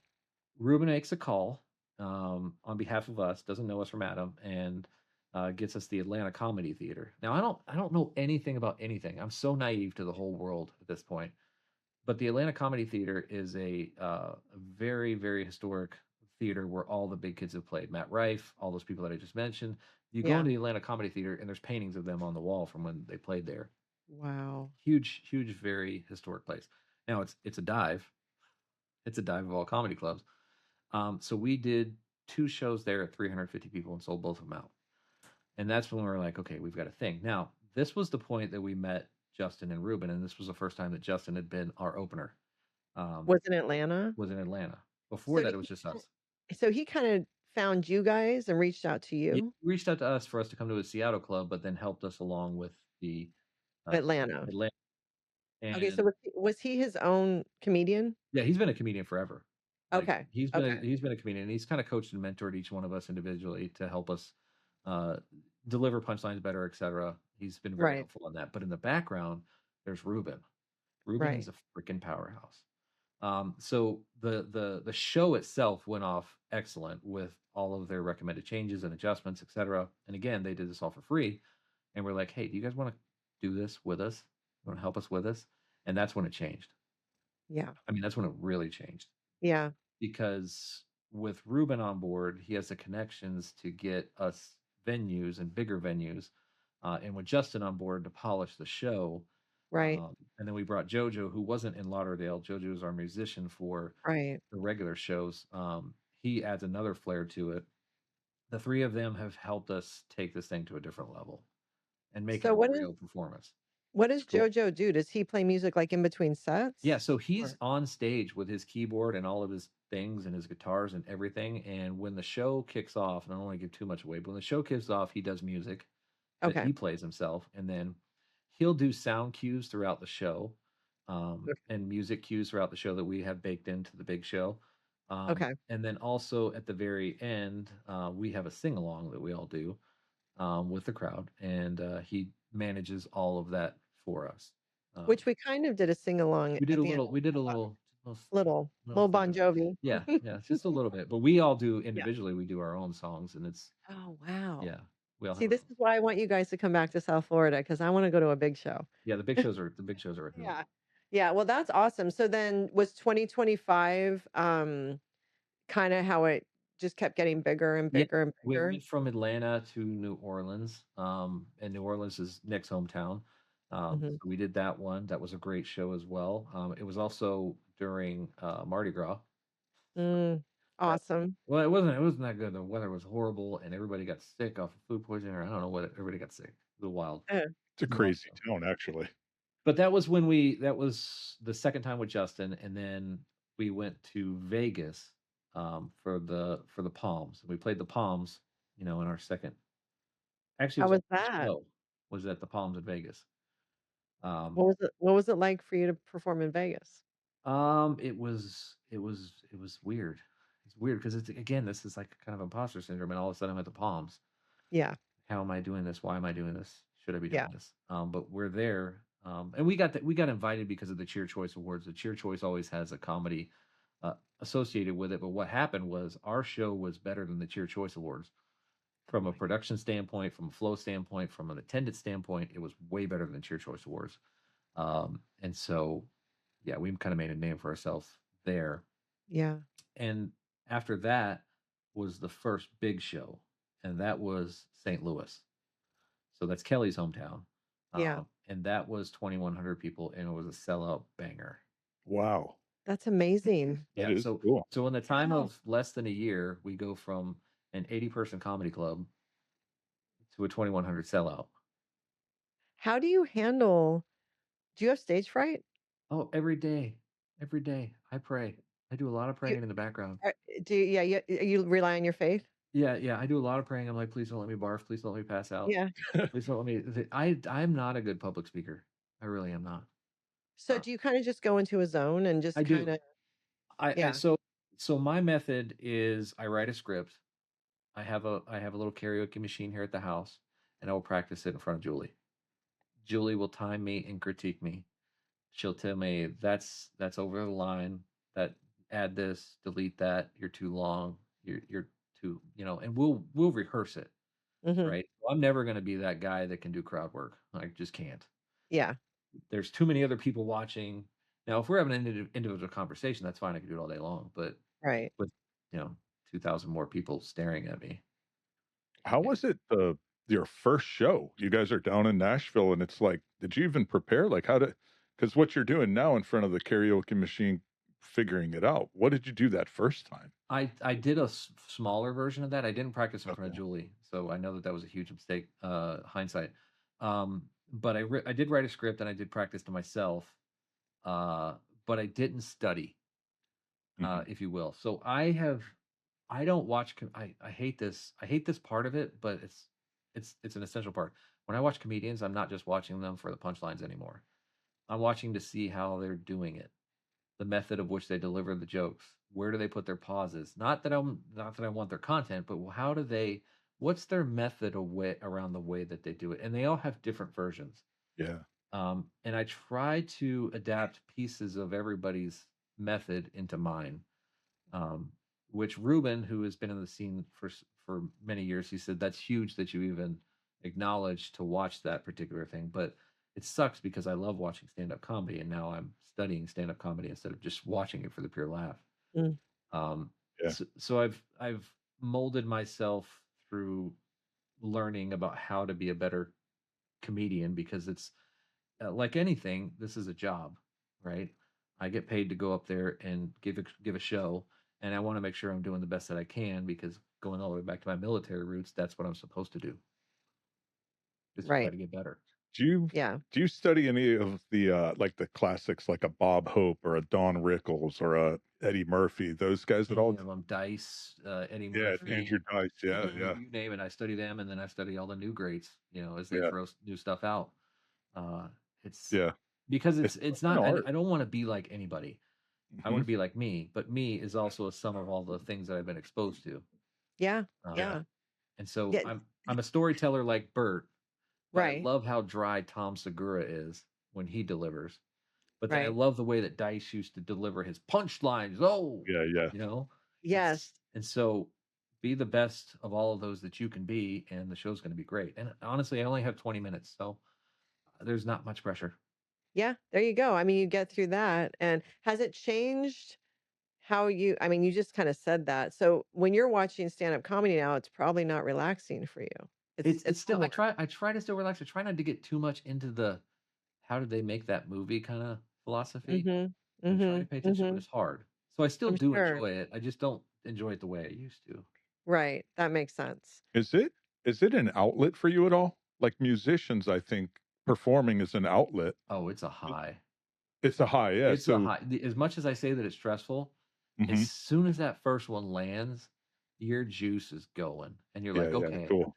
they're eating out of my hand now. As soon as you Yeah. get that first one, and for Yeah. Detroit, I've got a huge setup that it's just going to be when I walk out on stage.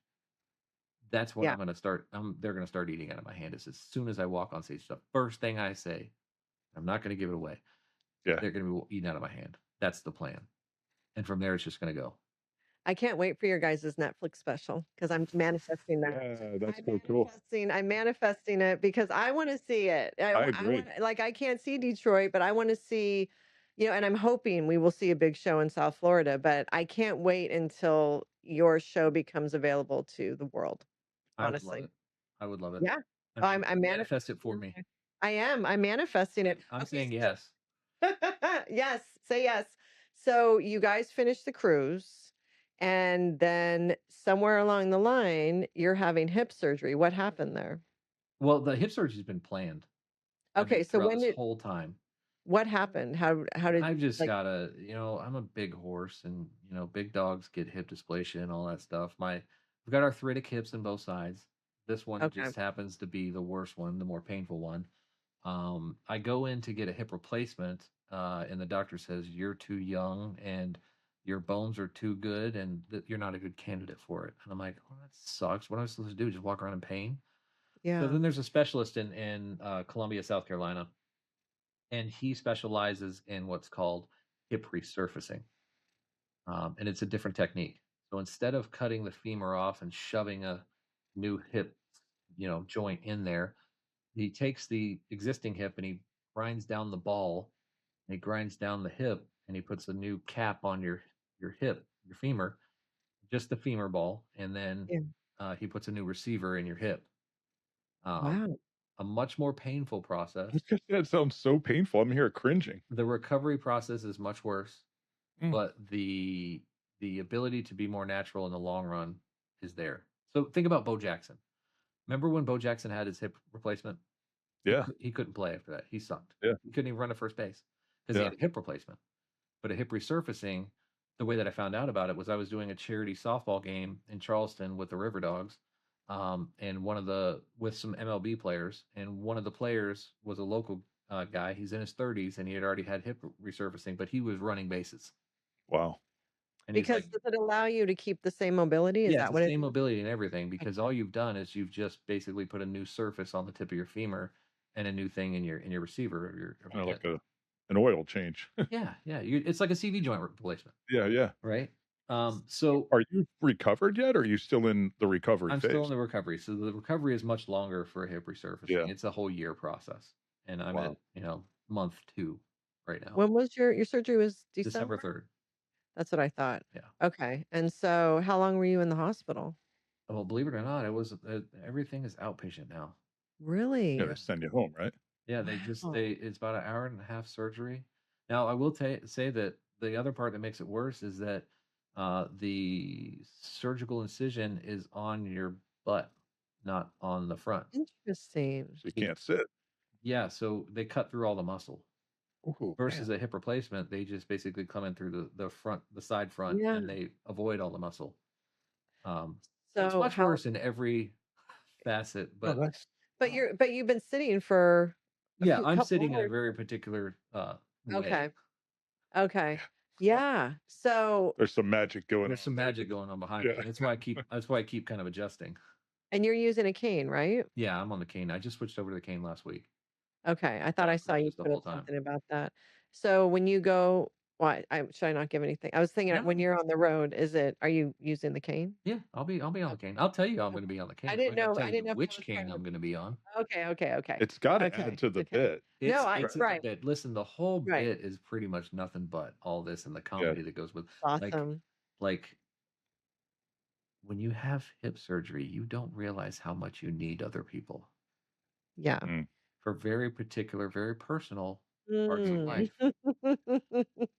There's a story that goes with that. I'm sure, I'm sure. They do sell bidets. There's a story Yeah, that goes with but that. oh my gosh. Okay, so, are you guys have a lot of dates this year already? Yeah, we've got Oh. 26 dates already. Yeah, so are Wow. you're just basically need to be careful and keep with your recovery, I Yeah, assume, so yeah. I'm just stay with my PT and stay on my recovery path. I'm pretty much past the really risky point of when I could have a hip fracture. right, That's the biggest risk with this is a hip fracture. But I'm past kind of the real risk point, which was the first 6 weeks, right. and now it's just back into the point of trying to get my muscles back up and the natural flow of things back up. So I'll be Yeah. doing that until about 6 months. Out of the, all the dates this year, is there one in particular you're really looking forward to? Where are we going? We're going all over the place. I'm really looking forward to Kansas, the Mm, Wichita date, because it's in a rodeo arena. that's cool. So the Kansas Casino is a rodeo arena that they basically quarter in half, put a stage in there, and then you use the angled seating of the rodeo. Wow, That's that's cool. that's really cool. This is gonna sound bad. I don't get too excited about a particular place. Maybe it's because I was in the military and I traveled all over the world. It's like this is the job. I go to the place, and I did this with Mercedes as well. This is the Right. job. I go to the place, I do the thing, and then I leave. Um, that's just the way that I'm kind of wired. My relaxation happens when I get home, and things like that. That makes sense. So it's not any particular. It's more about getting back on the road and being with the guys. and gals Mhm. again, and hanging out and doing the thing and meeting the people that matters more to me than, the city or the venue. Do you guys have a decent amount of time in between dates where you can go home and kind of recalibrate before hitting the next one? Every month except for March. March is we can't say March Madness because that's trademarked. We have 9 shows in March. And so Oh Wow. my every God. weekend, almost every weekend is 2 shows. And some of them are like day together. Like so San Antonio, we'll go from San Antonio to Palm Springs the next day. Wow. We glossed over it, but you said you have 26 bookings this year? Yeah. That's incredible. Congratulations to you guys. That's Yeah, thank you. phenomenal. Thank you. That's It is amazing. that's a lot of Ruben and his PR magic and his selling magic. We have we luckily we have a good booking agent, UAA, who we've been with for now 2 years. They have a huge cadre of people on their talent roster. One being Vanilla Ice and the I Love '90s tour. Mm, So we're fortunate to have them. They've done a great job finding us all these venues and all these shows that work Doesn't out. he live around here? he I think he's does. up in Palm Beach. Yeah, he Yeah. lives like Wellington or somewhere up there. Yeah, you Yeah, guys should yeah, come down and collaborate. yeah. Yeah, so Our, we're our we're part of the we're woods. talking about something, nothing official yet, but since we have the same booking agent, there's some conversations to have a bigger Gen X thing for both of our tours at the same time. Well, he does live down here, so if you guys are coming to South Florida, at least have him come over to your show. I mean, when we did the Charleston show, we had Edwin McCain on stage, Yeah. Nice, Yeah. which was nice. awesome. Nick is very good friends with him, and so we got to meet him, and he's a local Charleston boy, so that Very helped out. cool. So that was the first time we had that type of scenario, and Vanilla Ice is definitely on the list of people we want to have that same opportunity with. Yeah, that would make sense. Now, does Julie travel with you? Most of the time she does, but she works from home and travels. So as long as the Okay. schedules don't conflict, which for most of March the schedule is going to conflict, but there's a lot of dates that she's going to be there for. Yeah. Like she's not I going to mean, be there for Detroit. So it seems like it's very family oriented, though. oh, it is. It is Your like group. I mean, our security guys. Bronny's our head of security. That's Kelly's boyfriend. Steve, who was also at the Lauderdale show. He used to work for me at the Vans plant in Mm. Charleston. So he's our other security guy, and then we've got another security guy, and then of course there's Ruben and Justin, and Joyce, and we're very family oriented. It's honestly about having people that we can trust, Yes. right? Mhm. Because we all know that this could go very sideways, especially as it gets bigger, Yep. especially as there's more money involved, that people can become opportunistic. And, we're trying to keep it small, close, people that we trust a lot in that That's very smart. small circle. And you have your road mom Yeah. to hold Yeah. it all Our together, road you mom know? to keep us all together. And she's in talks with Detroit right now about we can't have these snacks because Sherri's a vegan and all this. She's got a very I love it. structured process. I love it. I'm not surprised at all about the success. Like I said, it's because of the source of you guys is good. You just good people, and that's needed. And I think, and even in the live on social media, obviously, but that live experience is probably like no other. Being able to really see people, people can really see you, the reaction back and forth. I just think you basically are out there spreading positivity. And I know that sounds so cliche, but you truly are. And it's not just you guys, but it's your team. So when you enter an area, it's all good. And I think Gen Xers, especially for them, when they come, it's such a relief from the grind and from Right. whatever they're carrying. Because so many Gen Xers are still carrying so much crap from their childhood, from whatever's going on in their life. And for you guys to just give them that reprieve, I really think that's in addition to the obvious talent, but I think the energy and the vibe surrounding all of that and the authenticity is the staying power. And I think you guys are just going to continue. Be ready I'm to ready. grow. I mean, of all the generations, I think we have the most shared experiences that are not publicized as much as other generations, especially the newer generations. And I think that's what, and we struck a vein. I mean, we struck a vein like no other, is that Mhm. I believe the Gen Xers have just been looking for that opportunity to community around those shared experiences. And we created that for them. the four of us, and call us the Voltron, call us the, the Captain Planet, whatever you want to call us of the Gen X, but we all come from different backgrounds and different demographics and different values and different ways that we put our content out there, that we bring almost every Gen Xer into the room through one of our channels to create this powerhouse of a thing. And you're right. On one hand, I do say that it's only going to last for so long, but then the other hand, there's that positive outlook of it. If it's got legs and it's got opportunity to grow for a very long time, as long as the Gen Xers are around, which we got some time still. Yeah, I think we'll be around for a little bit. Yeah, you help Gen X feel seen, and we've been invisible for so long. Yeah, everyone skips over us, The right? forgotten generation. Or the forgotten. So you guys are the first ones really to come out and be like, we see you, we get you, we are all part of this shared experience, even coming from different backgrounds. We're giving you a space, we're giving you an outlet, we're giving you that moment where you're validated, you're not crazy, you did go through that thing, or you did have that experience, because we did too. And wasn't that crazy? Yeah. Can you believe we did that? Can you believe we're all live here still after all the other things we did?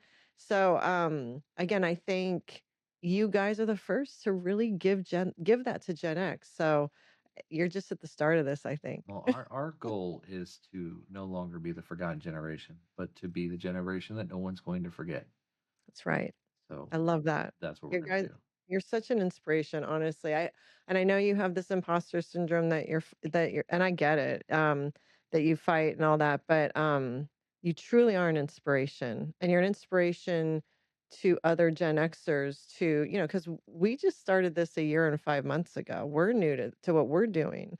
But seeing other people in our generation doing the non-normative thing, and being fearless, and doing the thing that seems weird to our generation, and risky, and putting ourselves out there and being vulnerable or whatever, people like you inspire people like us to do the thing. Well, I So appreciate that. thank you for putting yourself out there, Look, if because then anybody's you watching, inspire. any idiot with a phone like me can do this. You just got to do it. That's it. It's funny. You just got to do it. Yeah. We were talking to someone the other day who watches the podcast, and and it's what you're talking about is that collective shared experience that all of us Gen Xers have. Where he grew up here in Florida, she grew up in Oregon, grew up in South Carolina, I grew up in New Jersey. We all did the same shit around the I same mean, the ages. people in Australia, the people in England, the Yes. people in We've noticed that Germany, too. You're right. Yeah, yeah, all the same. Like yeah, verbatim, I'm like, oh, there's no way we were all drinking out of freaking garden hoses at the same time. yeah.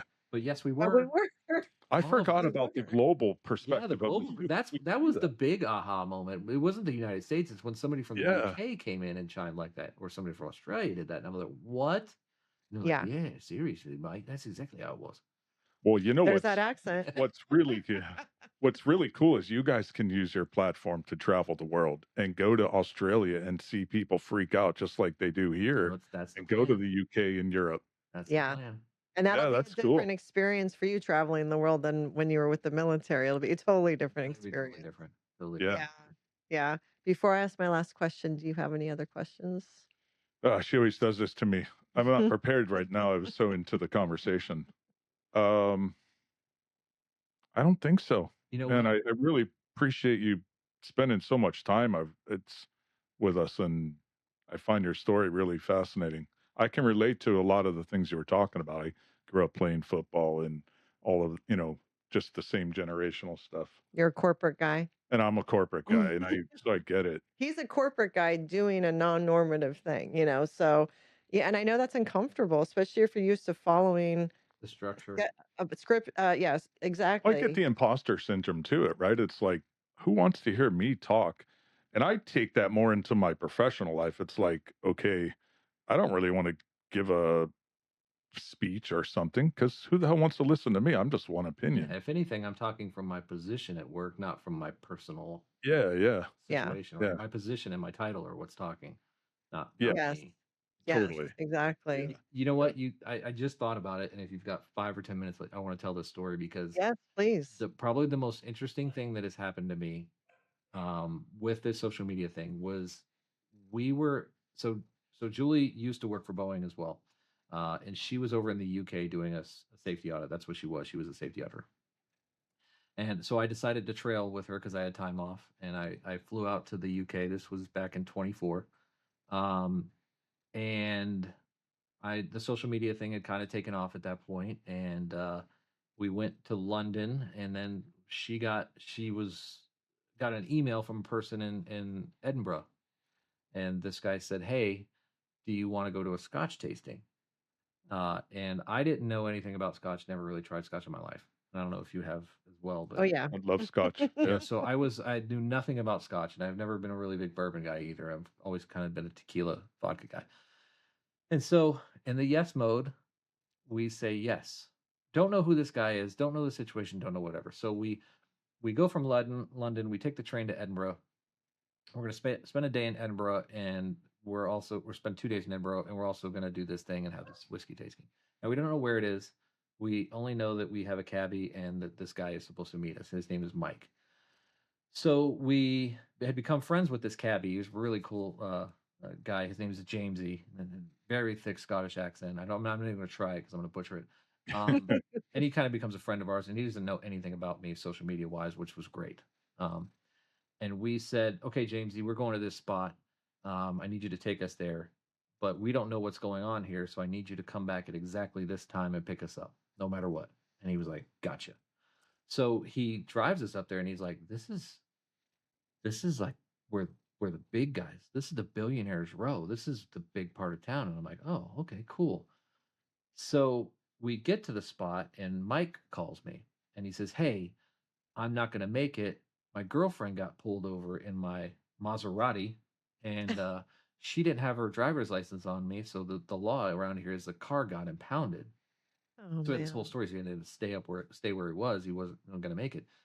And so I'm now at a stranger's house going to try Scotch for the first time, a topic that I knew nothing about, and I'm just supposed to knock on the door. So Oh, my the gosh. guy's name is Charles MacLean. Um, Now I don't know if you probably heard this name. Okay, go. Isn't he Yeah. the F1 guy? No, hold on. Not an F1 guy.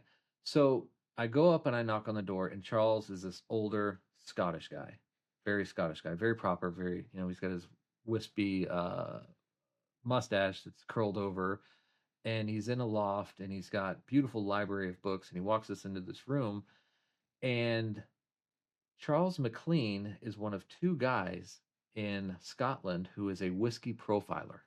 Mm. In other words, he professionally drinks and writes all of those beautiful words about a scotch on the side of the Yeah. bottle. Yes. That's what he does professionally. Wow. So I know nothing about scotch. I bring him a bottle of scotch from the place there that they recommended. It was a funny story because when I went to the whiskey shop and I said, "Hey, I'm going to a whiskey tasting at Charles MacLean's house. What should I bring?" And they go, "Oh, you're going to Charles's house." And I'm like, "I still don't know who this guy is." And they're like, "Well, you need something he doesn't have." And he, gets this bottle out of the back, and he says, "Here, it's like €100." I'm like, "Fine, that's fine. Let's do it." And so Charles is a super nice guy. And on his desk is nothing but little vials of whiskey in his library. All is just little vials of whiskey. And all he does all day is just try them and write the flavor profiles. That's his job. So we're sitting there, and it was the most extraordinary experience of my life to sit there with this guy who's like renowned for scotch. And, I Yeah. have a whole different appreciation for scotch. Now, at the same time, Julie is there with me, and one of Charles's sons is there. His name is Lachlan MacLean, and he's talking, and he's like, "Hey, I'm a young guy. I'm a a world athlete, and I like to do extreme stuff." And we're like, "Oh, that's crazy. That's cool." And he's like, "Yeah, I just got done rowing across the Atlantic on a rowboat with my brothers for charity." I'm like, "Oh, that's really wild and cool." He's like, "Yeah, and I'm about to row across the Pacific." And I'm like, "Oh, that's wild for charity and all this stuff." Come to find out, I don't know if you watched the news last year, but he is one of the brothers who just rowed across the Pacific Ocean for charity in 120 days. Oh, yes, I remember that. Yeah, I remember that. yeah. I Wow. That's cool. was hanging out with them. Whoa. Yeah, and drinking scotch with his dad, and then I see him on TV, and I'm like, "That's what they meant by row across the Pacific." Yeah, yeah. Amazing. Yeah, I mean, and we're what friends now. That's awesome. It's gotta be the most surreal And I still have not moments met like Mike. that. Wow. That's funny. But stuff like that, when that happens, it's gotta be so surreal. It is so I mean, you have surreal. to just be looking around like, You're like, why "Is am this I here actually in this random happening?" place? And That's so so and so they have a charity line of scotches because Charles is so in tight with all of the distillers there. They Yeah. have been donating casks of scotch to the MacLeans, and they've been rebottling it and rebranding it under their charity label for clean water missions for the world. And Wow. every bottle, every run that they've gone, that they've put out, I bought one, except for the first one because it happened before I met them. Wow, that's really cool. That is And so so now I have this cool. collection of scotches on my wall, in a little rack there that is all the MacLeans. From a guy Do you that drink them at didn't all? drink I taste them. I just You taste them taste them? because Oh, Yeah. yeah. they're rare. They're super rare, and they're So for phenomenal. a They're guy phenomenal. that didn't drink scotch, you probably know more about scotch I know than people way who more drink about Scotch. scotch. I know about every region of Scotland and why they're Yeah, Yeah. yeah. different, and the peat moss and the burn rates, and I know Mhm. everything about it, and Do it's they amazing. sell the charity bottles like in like No, you Total have to Wine, order them from Royal Mile Whiskeys and have them sent Royal? over here, and you're going to pay an extraordinary amount for shipping. I'm sure Okay. it's But Okay. it's one of 240 bottles for that line. Wow. That's it. that alone jacks the price up. Yeah. Yeah. Yeah. When did you do this? When did I do this? Yeah, when did you have that meeting with him? When were you over there doing May that? of 24. Wow. Yeah. Gosh, that's kind of like in the heart when things were starting to When the social media was picking up and before the Yeah. tour started. Yeah, yeah, yeah. Yeah. Very cool. What a Very cool cool. opportunity It was so and crazy. experience. Yeah. I bet you have different things like that happen to you. Maybe not on that level, but even smaller things that probably on the regular that just Oh, they make you do. They do. pause. I just can't think of them, when I put on the Right. spot, but that But one for sure. But yeah, that's there's a been big one. What That's a big one. what makes it cool though is because of the four of you or your whole squad, you guys Yeah. appreciate it. And Yeah. and that's what makes it cool. It's not like you're like, "Oh, this is just the way it's supposed to be." You guys appreciate it, so you do deserve it, and it makes it cool. And you're present. Yeah. You're Yes. present in the moment.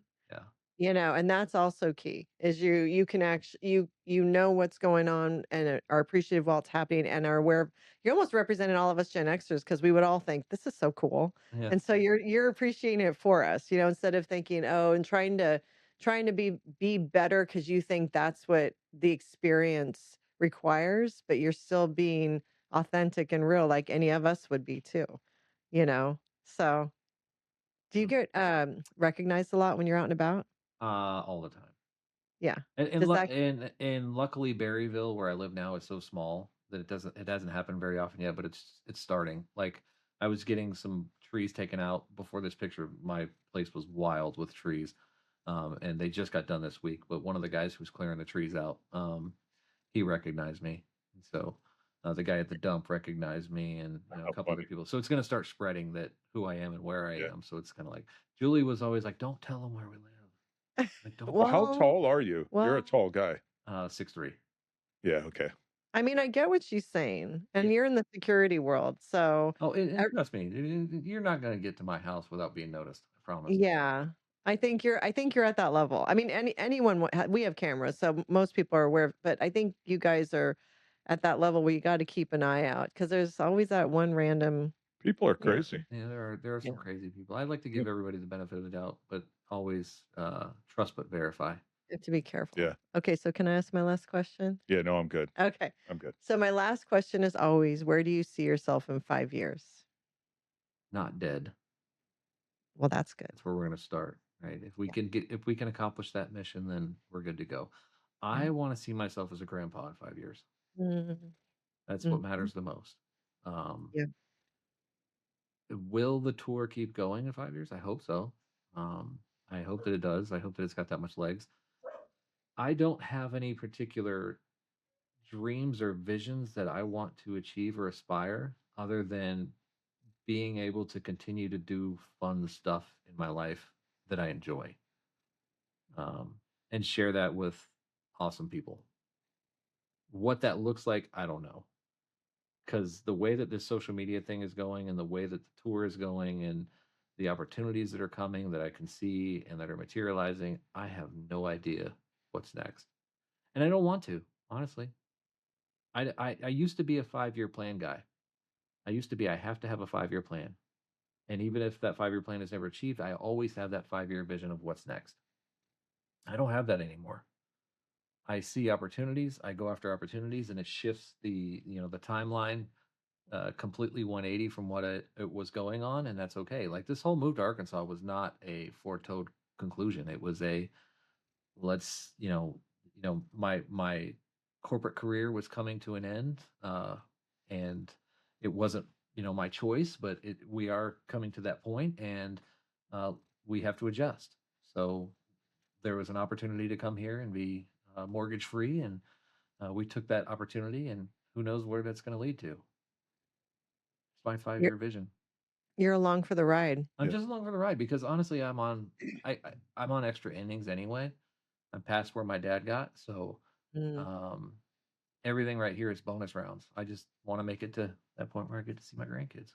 that's a great perspective, and I think one of the things I'm going to take away from this episode, that I've learned from you is say yes until the world tells you no. Yeah, the world I will like tell that. you no. Yeah, I Yeah, like that a lot. I like that a lot. I think it's such a great Yeah, perspective, and why not? We're not going to be here forever. I right, think we're trained right, to question. At least I am. I'm like, oh no, oh, yeah. No, we You weren't raised with that you can attitude. do all that behind the scenes, right? You can all question, yeah. Yeah, but as soon as you say yes, you're committed, right? yeah, Until the When did world. you make that change? Where you did say I'm going to start saying Well, when I yes? started the social media thing, I mean, when Okay. it started to Yeah. pick up and people Yeah. started asking me to do new videos and do this and do that and do that and do this, will you wear my hat or will you do this thing? I mean, the whole reason that I have my own merch is not because I wanted to make my own merch. It was yeah, because my fans say, "Hey, wouldn't it be cool if you had your own logo?" Hmm. Yeah, yeah, it would be cool. Or wouldn't it yeah. be cool if you had your own challenge coin? Because like in the shadow box back there, those are all my challenge coins. I make one every year. And I was like, yeah, it'd be cool if I had my own challenge coin. Let's do that. You probably had to, like, you talked about this, embrace that. Like, it was almost like you're going for it or not. There was a moment where you're like, "Okay, I'm gonna go for this. I'm gonna keep saying yes till the world tells me no." Because if you didn't, it wouldn't have happened in a way. Yeah, if you If you think about hesitated it, too in much. the military never changes, but corporate world does, right? Corporate world is always open to new ways to be more efficient and more inventive and more creative about the way that they do something, or else the corporate that you work for is not going to survive, right? And I Mm, think that mentality of, especially with Boeing, was being open to new ideas about the way that things can happen. Um, Introduced that to me. And then when I worked for Mercedes, who is anti new idea, because they're Germans. Germans are very anti new ideas. They're awesome people. They are the most efficient, most structured, most they engineer things up to the 100th degree. They're the best at it. But new ideas, not so good. Right. I was like, why don't we do it this way? And then, when the opportunity came up with social media, it's like, why not say yes? yeah. What am I going to lose? The only thing that I'm going to lose is that opportunity, Yes. Exactly. Exactly. and I'm earn regret. Yeah. right. It's very Right. cool. Exactly. And earn regret. I'm excited to see where all your yeses continue to take you. Me too. And I think you're going to keep inspiring not just Gen X, but other generations too. I'm really looking forward to coming to a big show in Florida. So You can please come outside of Florida. speak. You can come outside. They have these things called airplanes, and they work really well. Maybe we'll I'll have just to make a we'll say trip just yes to to see that. you Yeah. guys. We'll say yes. Yeah. But we know you're so busy. We know you have a lot on your plate with everything. We can't thank you enough for spending this time with us, sharing your story with us and with our listeners and with your fans. It really means a lot to us. So Well, thank thank you. you. And I wish you Yep. guys the best. I mean, you guys have a huge program right here, and you're doing a great job, and it's well structured. And I think you have the same opportunities that I do. Thank you. That means a lot. And for our listeners, Jon Wellington, the Dadbod Veteran. That's where you will find him on all socials. And the GenX Takeover Tour. Check out their dates, genxtakeovertour.com. Is that correct? GenXTakeover.com or the genxtakeover.com DadbodVeteran.com. Your or choice. the dadbodveteran.com. We will also put everywhere you can find Jon, Dadbod Veteran, and Gen X Takeover Tour in the show notes. So every place you can find them will be in the show notes. And as always, please leave any comments or questions. We love to hear from you. And I know Jon would love to hear from you. So please feel free to share anything. And we will see you next time. Bye. Bye.